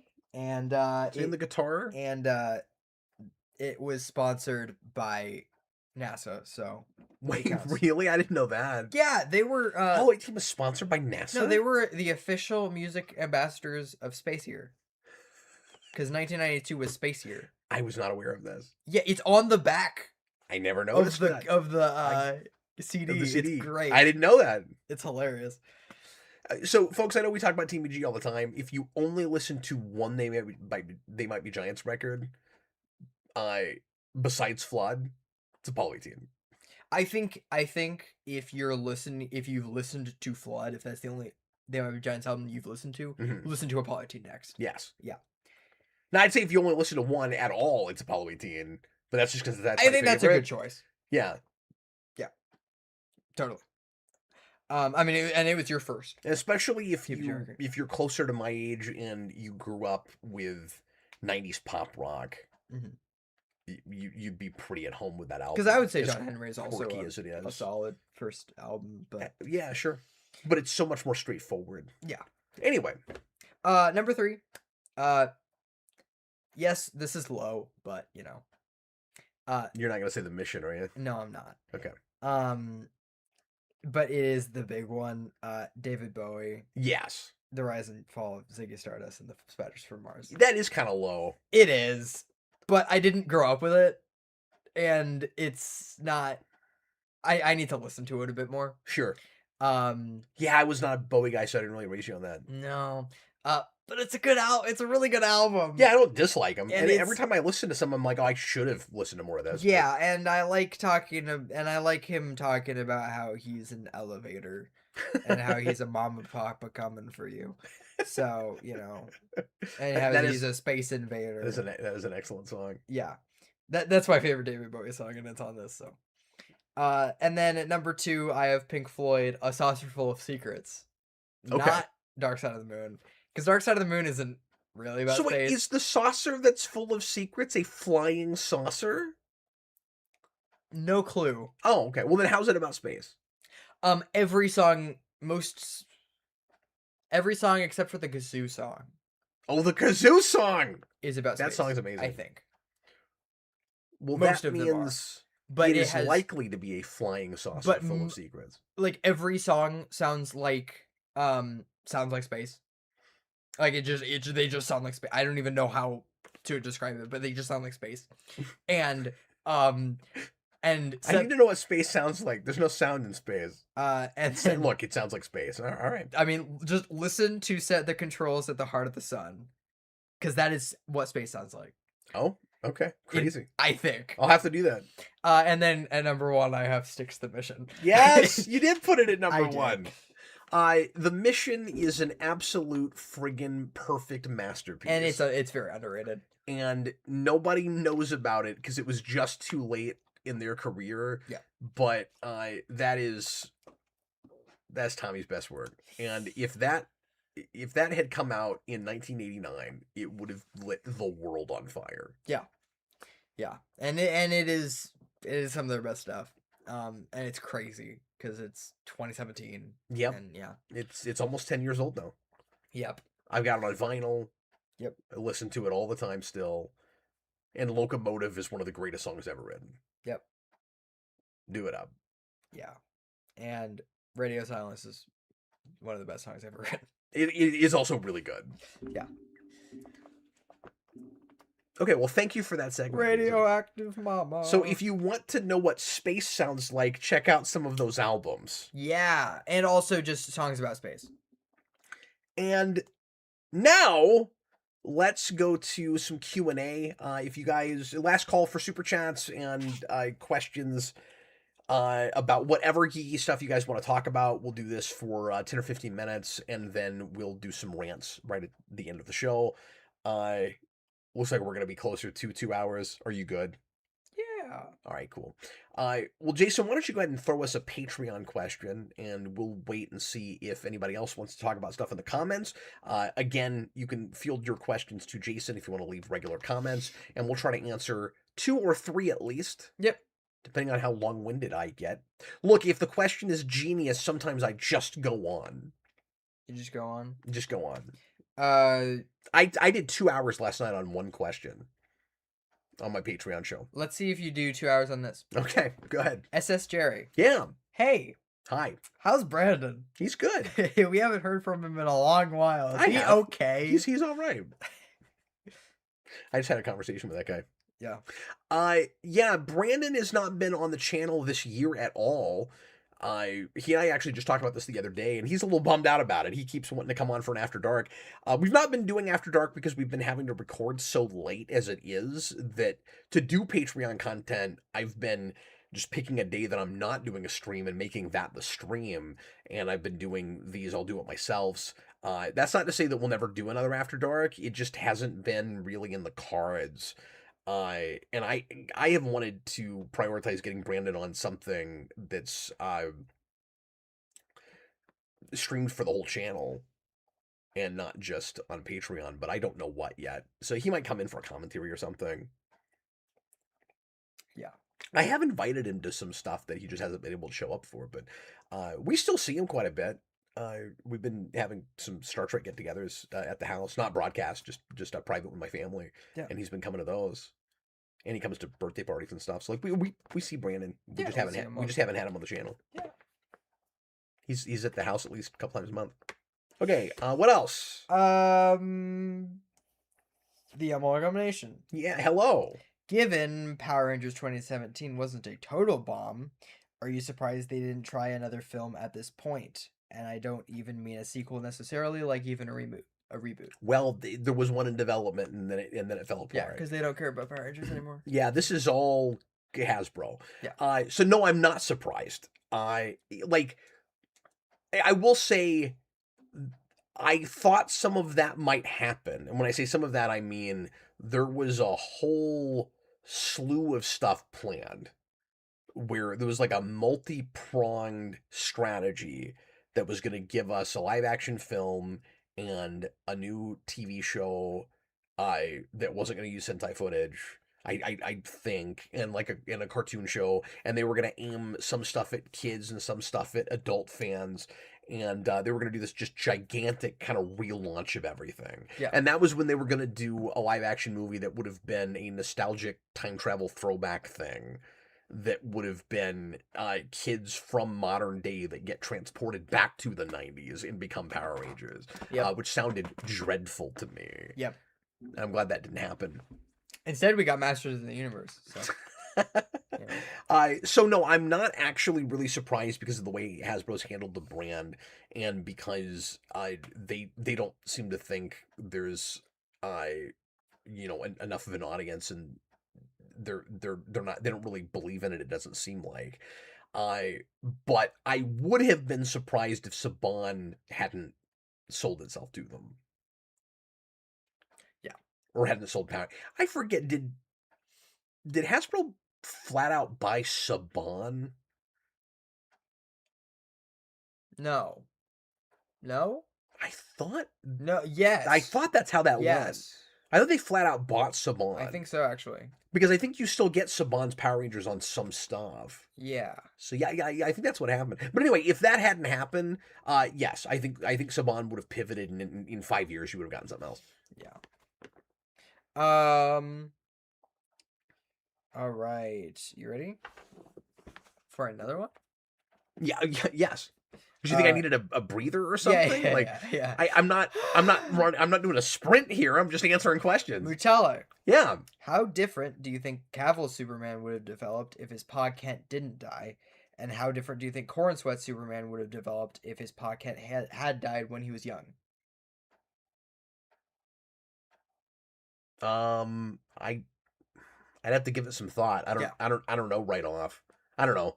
Do you have a brilliant insight? Like, I think I'm happy that Pa Kent is not dead in Corn Sweat Superman, and I am glad that, and I'm not glad that he's dead in Cavill Superman because of how he dies. Yeah, well, so I'll suggest this. I think it's much more of a downer. I'll go backwards. I think it's much more of a downer in Gunn's Superman if he loses his father right before or especially during that movie. If he doesn't have both of his parents to lean on when he finds out that his birth parents didn't have the character he thought they did. So I think for that plot point, and trying to be a feel-good movie at the same time as you're saying Jor-El sent Kal-El to rule and expect him to have like a harem and all of that stuff, I think you really need both of those parents alive. So I don't know how he would develop or whatever, but that's I mean he'd be a lot more melancholy. Yeah. Because of all He'd probably of that. be closer to Cavill Superman. No, I don't think he'd be closer to Cavill Superman. I just think he'd be sadder. I mean, I think he'd have the same principles and he'd act more or less the same way. But he would be less happy. He'd be a little broodier, for lack of a better word. Cavill Superman is harder because I don't full on understand Cavill Superman. You know what I mean? Like as a character. So it's two things. One is the way his father died was so massively contrived that it's hard to wrap my mind around it and have any real feelings about it myself. Yeah. You know what I mean? Did that Superman, I'm just to a point where it's hard to even take that version of the character totally seriously. I'm sorry to say. Whereas I've always said there was a lot of potential in that material. Yeah. But the execution was real rough, even at the script level. Yeah. And so I just don't feel like I'm even looking at a whole person there in the first place. So like, I can look at the criticisms I have, or with the character, or I should say, the interpretation I have of the character, and say, did the death of his father have anything to do with any of that? Like, does he seem more detached from and less trustworthy of human beings on the whole because of that? I don't know. Yeah. It's kind of more just a choice they made. And I think it does just depend on how he dies. Because if he dies from how he dies in the comics, then it's there are people that I can't save. Right. But he dies from they tried to make it people I can't save because it would ruin my potentially saving people in the future, is the way they tried to play it. Yeah, but like, so I'm gonna mess up my own legacy. It's almost like buying your own press and making the character like know his own importance. Yeah. I didn't think it worked. It doesn't. I don't think anybody thinks it works. It just doesn't. I mean, there are people that think that works, okay. But I am not one of them. Yeah. Yeah. Any questions in the comments? No. Okay, let's do one more Patreon question, and then we'll just go to rants if people don't have anything else they want to talk about. All right. I think we have one more. Last call for questions if there's anything you guys really want us to talk about. I think we have one more Patreon question right now. Oh, good. We'll catch up then. SS Jerry. Yes. What are some stuff you two argue or debate about Power Rangers that don't have an explanation for? Maybe this could be a video idea too. Sure. I think we need to think about it. Yeah, we would. What comes to mind immediately? What are things that we argue about Power Rangers? Yeah, I think he means like lore stuff and just how the rules work. There's a lot of things in Power Rangers that are so like arbitrary and not thought out. Yeah. That as a Power Rangers fan, you'll go, that doesn't make sense, and then you'll go, well, wait a minute, does anything make sense? Right. Like based on what? And there are a lot of those. That's one of the things that is fun about being a Power Rangers fan, is that on the one hand you shouldn't take it seriously at all, and then there's so much potential in it. Yeah. That you want to, and then you start coming up with examples for precedent of things, but then there's other stuff that contradicts it. Yeah. You know what I mean? Like, how the hell does time travel work in Power Rangers? Yeah. It's different every time. I think we both agree on a lot of the stupid things with the Morphin Grid and stuff. Like when Mighty Morphin characters just randomly get their Mighty Morphin morphers back. Yes. That doesn't make any sense. No, and I don't know that we've ever really argued about that. No. We just go, how come when and not just Mighty Morphin, but everybody. Because we'll do these reunion shows where we'll just bring back anybody we want to, and they're morphing even though we saw them give up their powers or lose their morphers or whatever it was. Yeah. I'm trying to think of anything where you and I have kind of gone at it in some kind of like really ridiculously nerdy conversation. I'm sure we have. I'm sure it's recorded on camera, and I'm not thinking about it. Yeah. I'm not just in the moment thinking of a lot of conversations we've had. Yeah. Even though we've talked ad nauseum. We've talked a lot about Power Rangers, but I'm just not even sure. I think more of the stuff if we argue about anything, it's just taste stuff. It's just like you like this thing better than me. Or... Yeah. And superficial stuff like these suits look better than these other suits, and this Megazord is stupid. And that kind of thing. Do you think that Zeo Gold should have been Billy?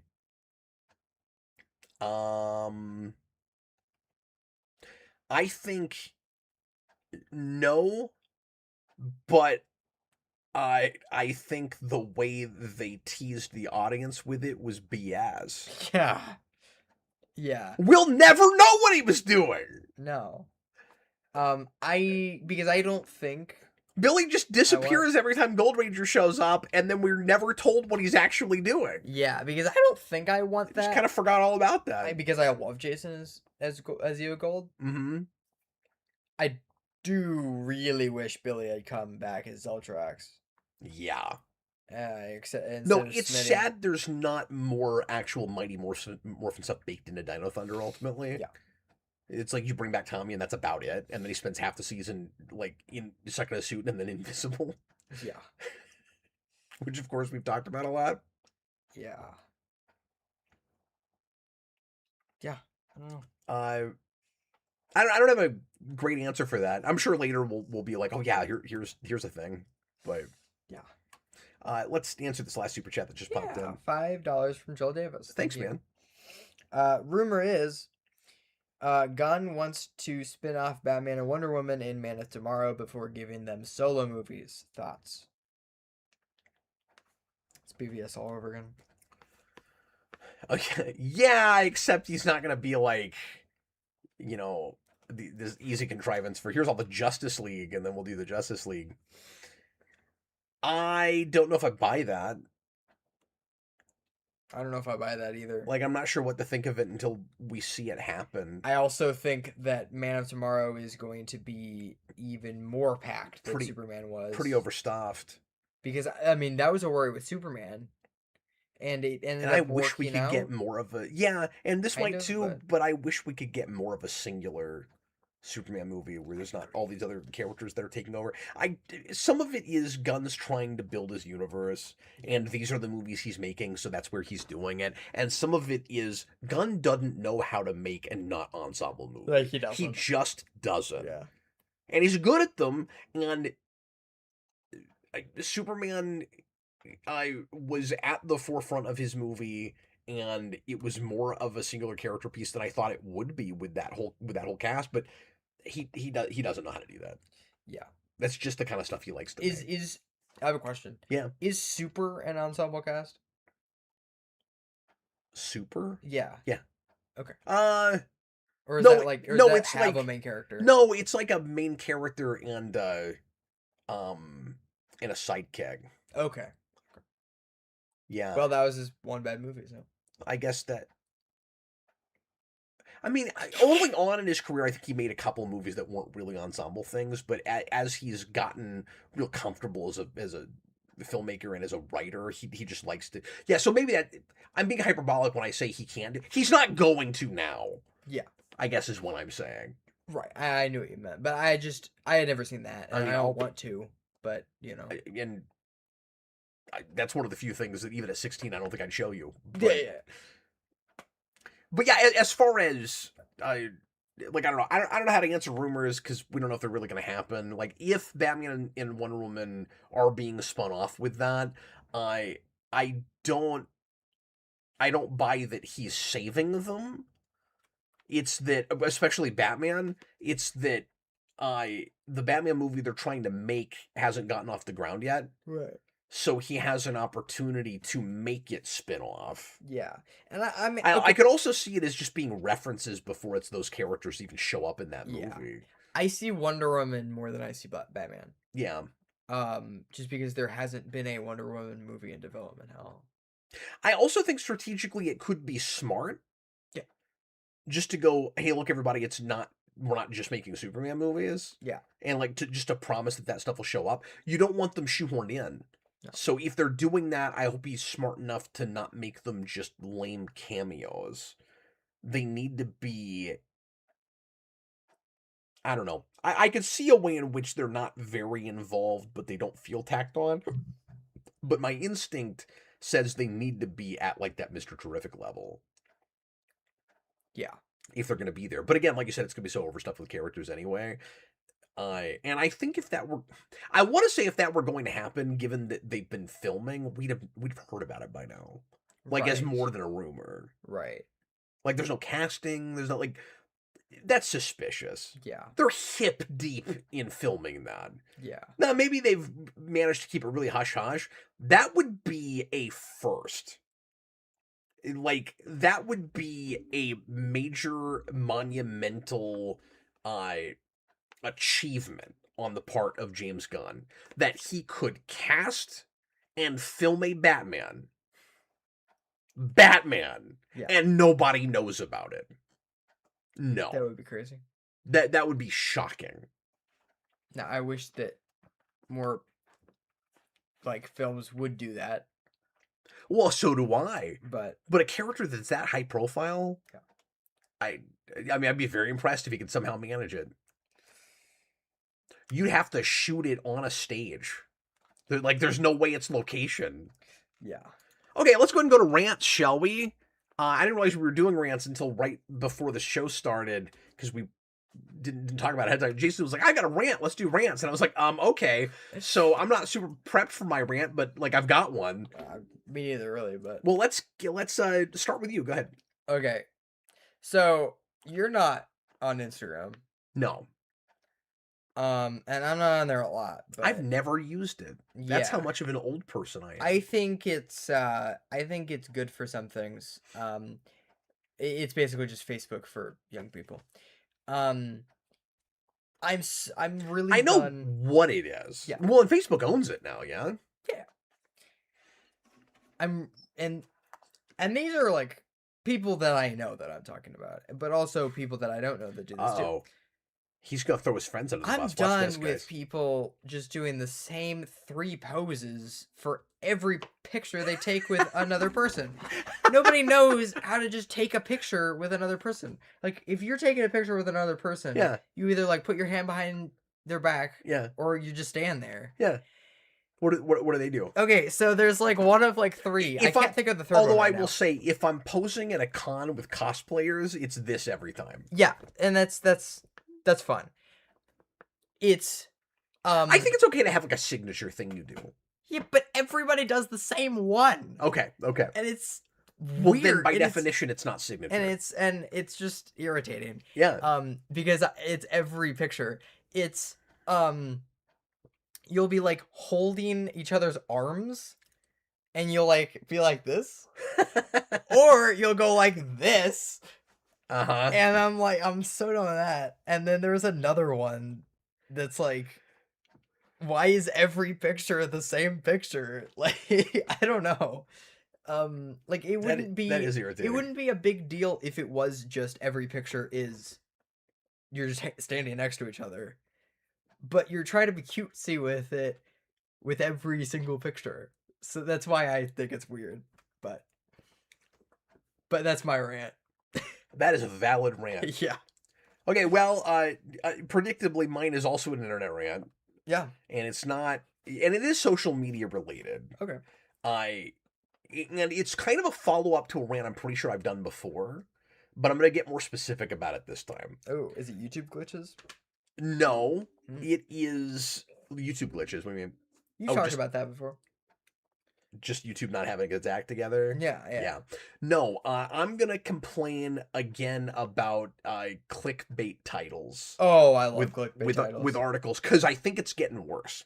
Yeah. So I've complained before about articles where obviously there's a title that is misleading and tries to get you to think that something is like a bigger deal than it is. And you click on it and you're like, oh, that's all it is. But like it's technically accurate, but it's a slow news day. There's not really actually anything going on. And it's trying to make you think that it had some like massive important exclusive thing. Yeah. And I'm talking about like for entertainment stuff. Where it's getting even worse now, or where I'm noticing this a lot more often, I'm getting to where if an article seems important that's from a Bleeding Cool or a IGN or whatever it is, I don't click on it. I wait until frickin' Deadline says it, or a place like that. Yeah. Not to like sing the praises of Deadline, but just to say like their titles aren't clickbaity. Right. That I've noticed. No, Deadline's good. What I've been seeing a lot of lately from those kinds of outlets is the misleading title is trying to make you think that something is coming out that is in a different medium than what they're actually talking about. I'm seeing right now a whole lot of something along the lines of new Star Trek series, new monthly Star Trek series or weekly Star Trek series or whatever it is, or trying to make it look like a TV show, but it's a comic book. Yep, and I'm seeing it with comics constantly. Yep. Like, you won't believe what's coming back, and then you click on it and it's in comic form. And obviously I'm not belittling the medium of comics. I'm the biggest comic apologist there is, but when you go to a franchise that feels like dead or dying or that people aren't happy with, and then you put in a title that looks like you're getting what you want, and then you click on it and it's just a comic series, it's preposterous. I'm seeing this a lot with Power Rangers.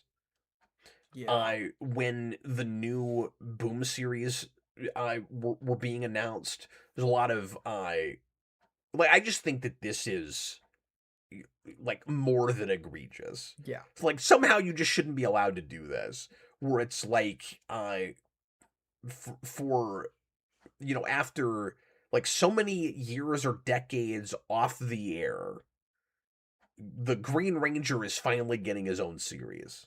They'll say something like that. Then you click on it, it's just a comic book. Yeah, that's not right. That's not right. No. I saw one today Mm-hmm. that was man, I wish I let me see if I clipped it. I because I'll paraphrase it if I can't find it.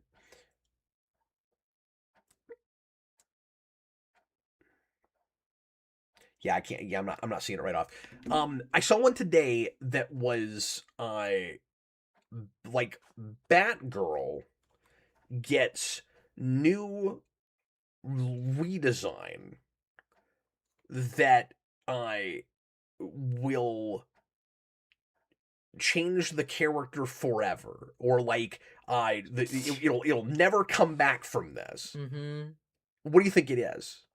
Is it absolute? You click on it, it's absolute Cassandra Cain. Yeah. It's not even in the same universe, and they're acting like it's something like world breaking that you never come back from. Mm-hmm. See, I'm seeing this over and over again. Oh man. And it's just obnoxious, and it's like people shouldn't fall for it, and you just shouldn't.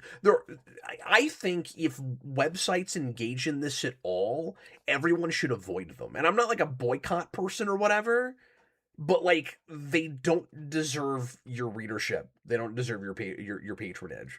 No. Because they don't care if you read the article. They just want you to click on it. Right. You know what I mean? Well, that's like a scam. That's like a Ponzi scheme. It is. I don't know how you would make that illegal, but somehow that should not be like it's false advertising. I mean, like, you know, I don't know if it should be illegal, and it's your own website, so you have your own terms of service, so you can do whatever you want to. But it's like YouTube has rules where if you have people skirt around this, and they're not fair with how they flag it, of course. But you know, somebody will flag your video, or you have, let me put it like this, you have the option to flag somebody's video because the title or the thumbnail or something is misleading. Like, they got you to click on it because you thought it was one thing and it turned out to be something else. Like, they tried to make you think that it was, and people have accused me of this. I've never done it on purpose. But people have like clicked on our commentaries in the past thinking that it was us uploading the whole movie, which is hilarious because then you're getting in trouble for not uploading someone else's copyrighted content. Like, Yeah. it's pretty funny. It's like, if you thought that's what it was, you were engaging in piracy anyway, because you were you were clicking on a thing that you knew legally couldn't be uploaded. Yeah. But how dare I pretend like that's what it was? Which, by the way, I didn't do. But all I'm saying is, there's a lot of there are a lot of examples of this on the internet where websites won't let you be misleading like that. You shouldn't do that. I just think it's bad form. Yeah. And I think there's a difference between that and like dressing up your title. And so, like, Yeah. I think clickbait is a real subjective term. It is. Some people will say it's clickbait if you're too like sensational in your title. It's like, well, newspapers have been using that trick since the dawn of time. Yeah. If you're accurate about, and I don't mean technically accurate, I mean the thing you knew you were making me think it is what it is. Then no matter how you dress it up, that's not false advertising. Yeah. It might not be as big of a deal as I thought it was going to be, but it's not false advertising. Yeah. You made me think, like, you know, X-Files was coming back with the original cast, but it's really that reboot. Yeah. That's not okay. Right. Can you read the last super chat from Senior Sticks? Yep. We have $5 super chat from Senior Sticks. Thanks, man. Appreciate it. First question: what is Jason reading currently? What are you reading currently, Jason? Well, I'm reading All-Star Superman for the first time. Yeah, Pretty good. And I've been talking up those compact, they're that so compact good. line They're so that, good. that DC does, and that Marvel has their own, and Boom has their own, and Yeah. or sorry, IDW has their own. Yeah. Not Boom yet. So I they're hope like, Boom does that. DC is all $10. Yep. And a lot of it on Amazon's even cheaper than that. Yeah. And like it'll 9. be a whole miniseries or a whole maxi series in a like manga size format. Yeah. And it's too Very small fun. for my eyes, but boy, it's great if you just want to read and you want to carry it with you. Yep. It's very fun. And so he's starting to get into those. Yeah. But yeah, so you're reading All-Star, anything else? And then I'm reading Lady Sings the Blues, which is the autobiography of Billie Holiday. You're still reading that. You finished Dark Knight Returns. I did. Yeah, I did. I don't think I'm reading anything fictional. So yeah, besides that. Jason's reading, yeah, because All-Star Superman's a biography. Yeah, besides also, book wise, Yes. I don't think I'm reading anything fictional. What's the best of the Right super chat? And then second, you get to make a West Coast Avengers or X-Men. What is the plot, story, and main villains? Right at the end of the show, too.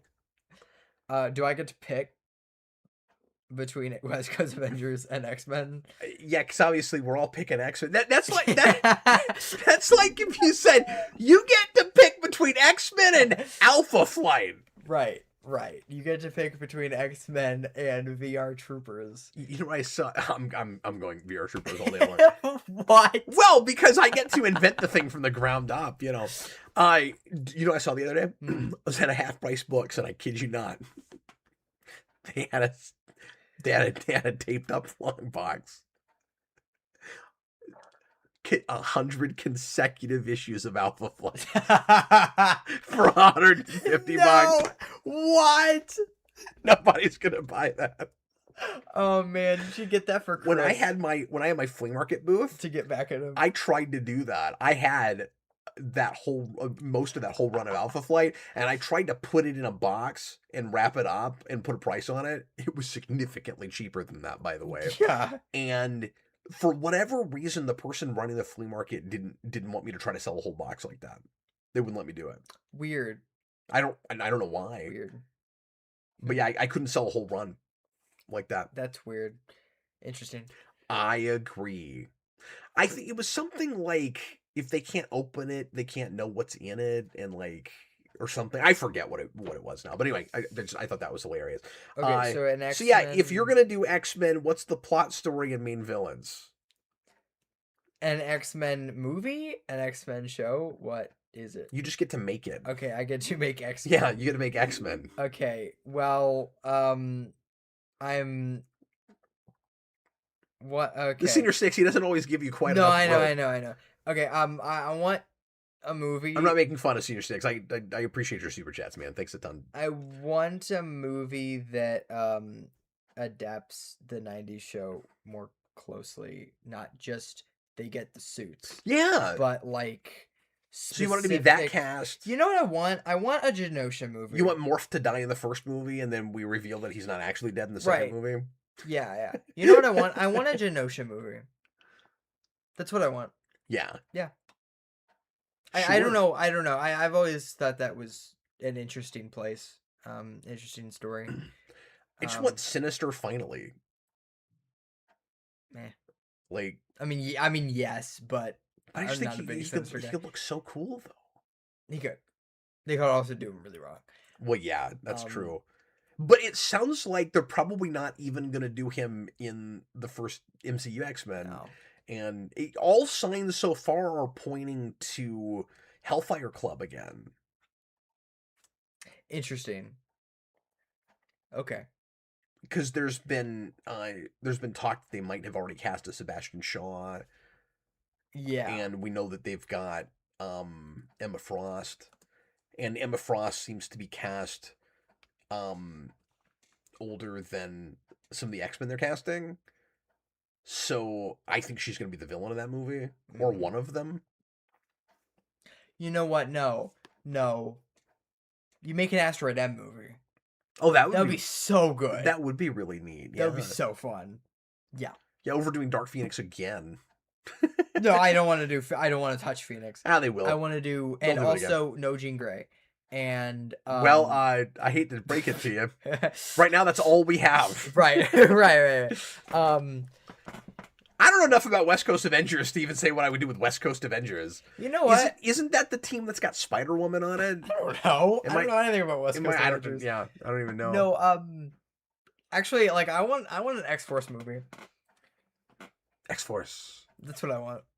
I want an X-Force movie because that's all my favorite characters. I want an uncanny X-Force movie. Interesting. That would be kick-ass. Yeah, but like I want Psylocke. Then you get Phantomax. Yeah, I want Psylocke on my team. Yeah, well, I think Psylocke's in that too. And I want I don't know who else. Of course, and Cable. If you had uncanny X-Force, you'd be stuck with Deadpool, but yeah, true. Anyway, well, thanks for watching, everybody. We're going to go ahead and end off now, but we appreciate you. We'll be back again next week with another one.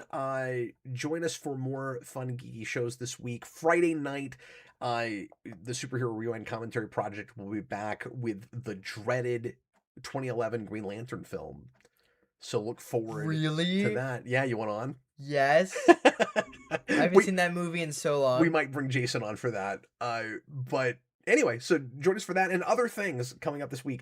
I was Captain Logan. And I was Jason. This was Jason. Thanks for all the chatting and support, and we'll see you again real soon. Thanks for the chatting. Thanks for the I know. It's late and I'm saying stupid things now. Good night, everybody. I wanna take you for a ride.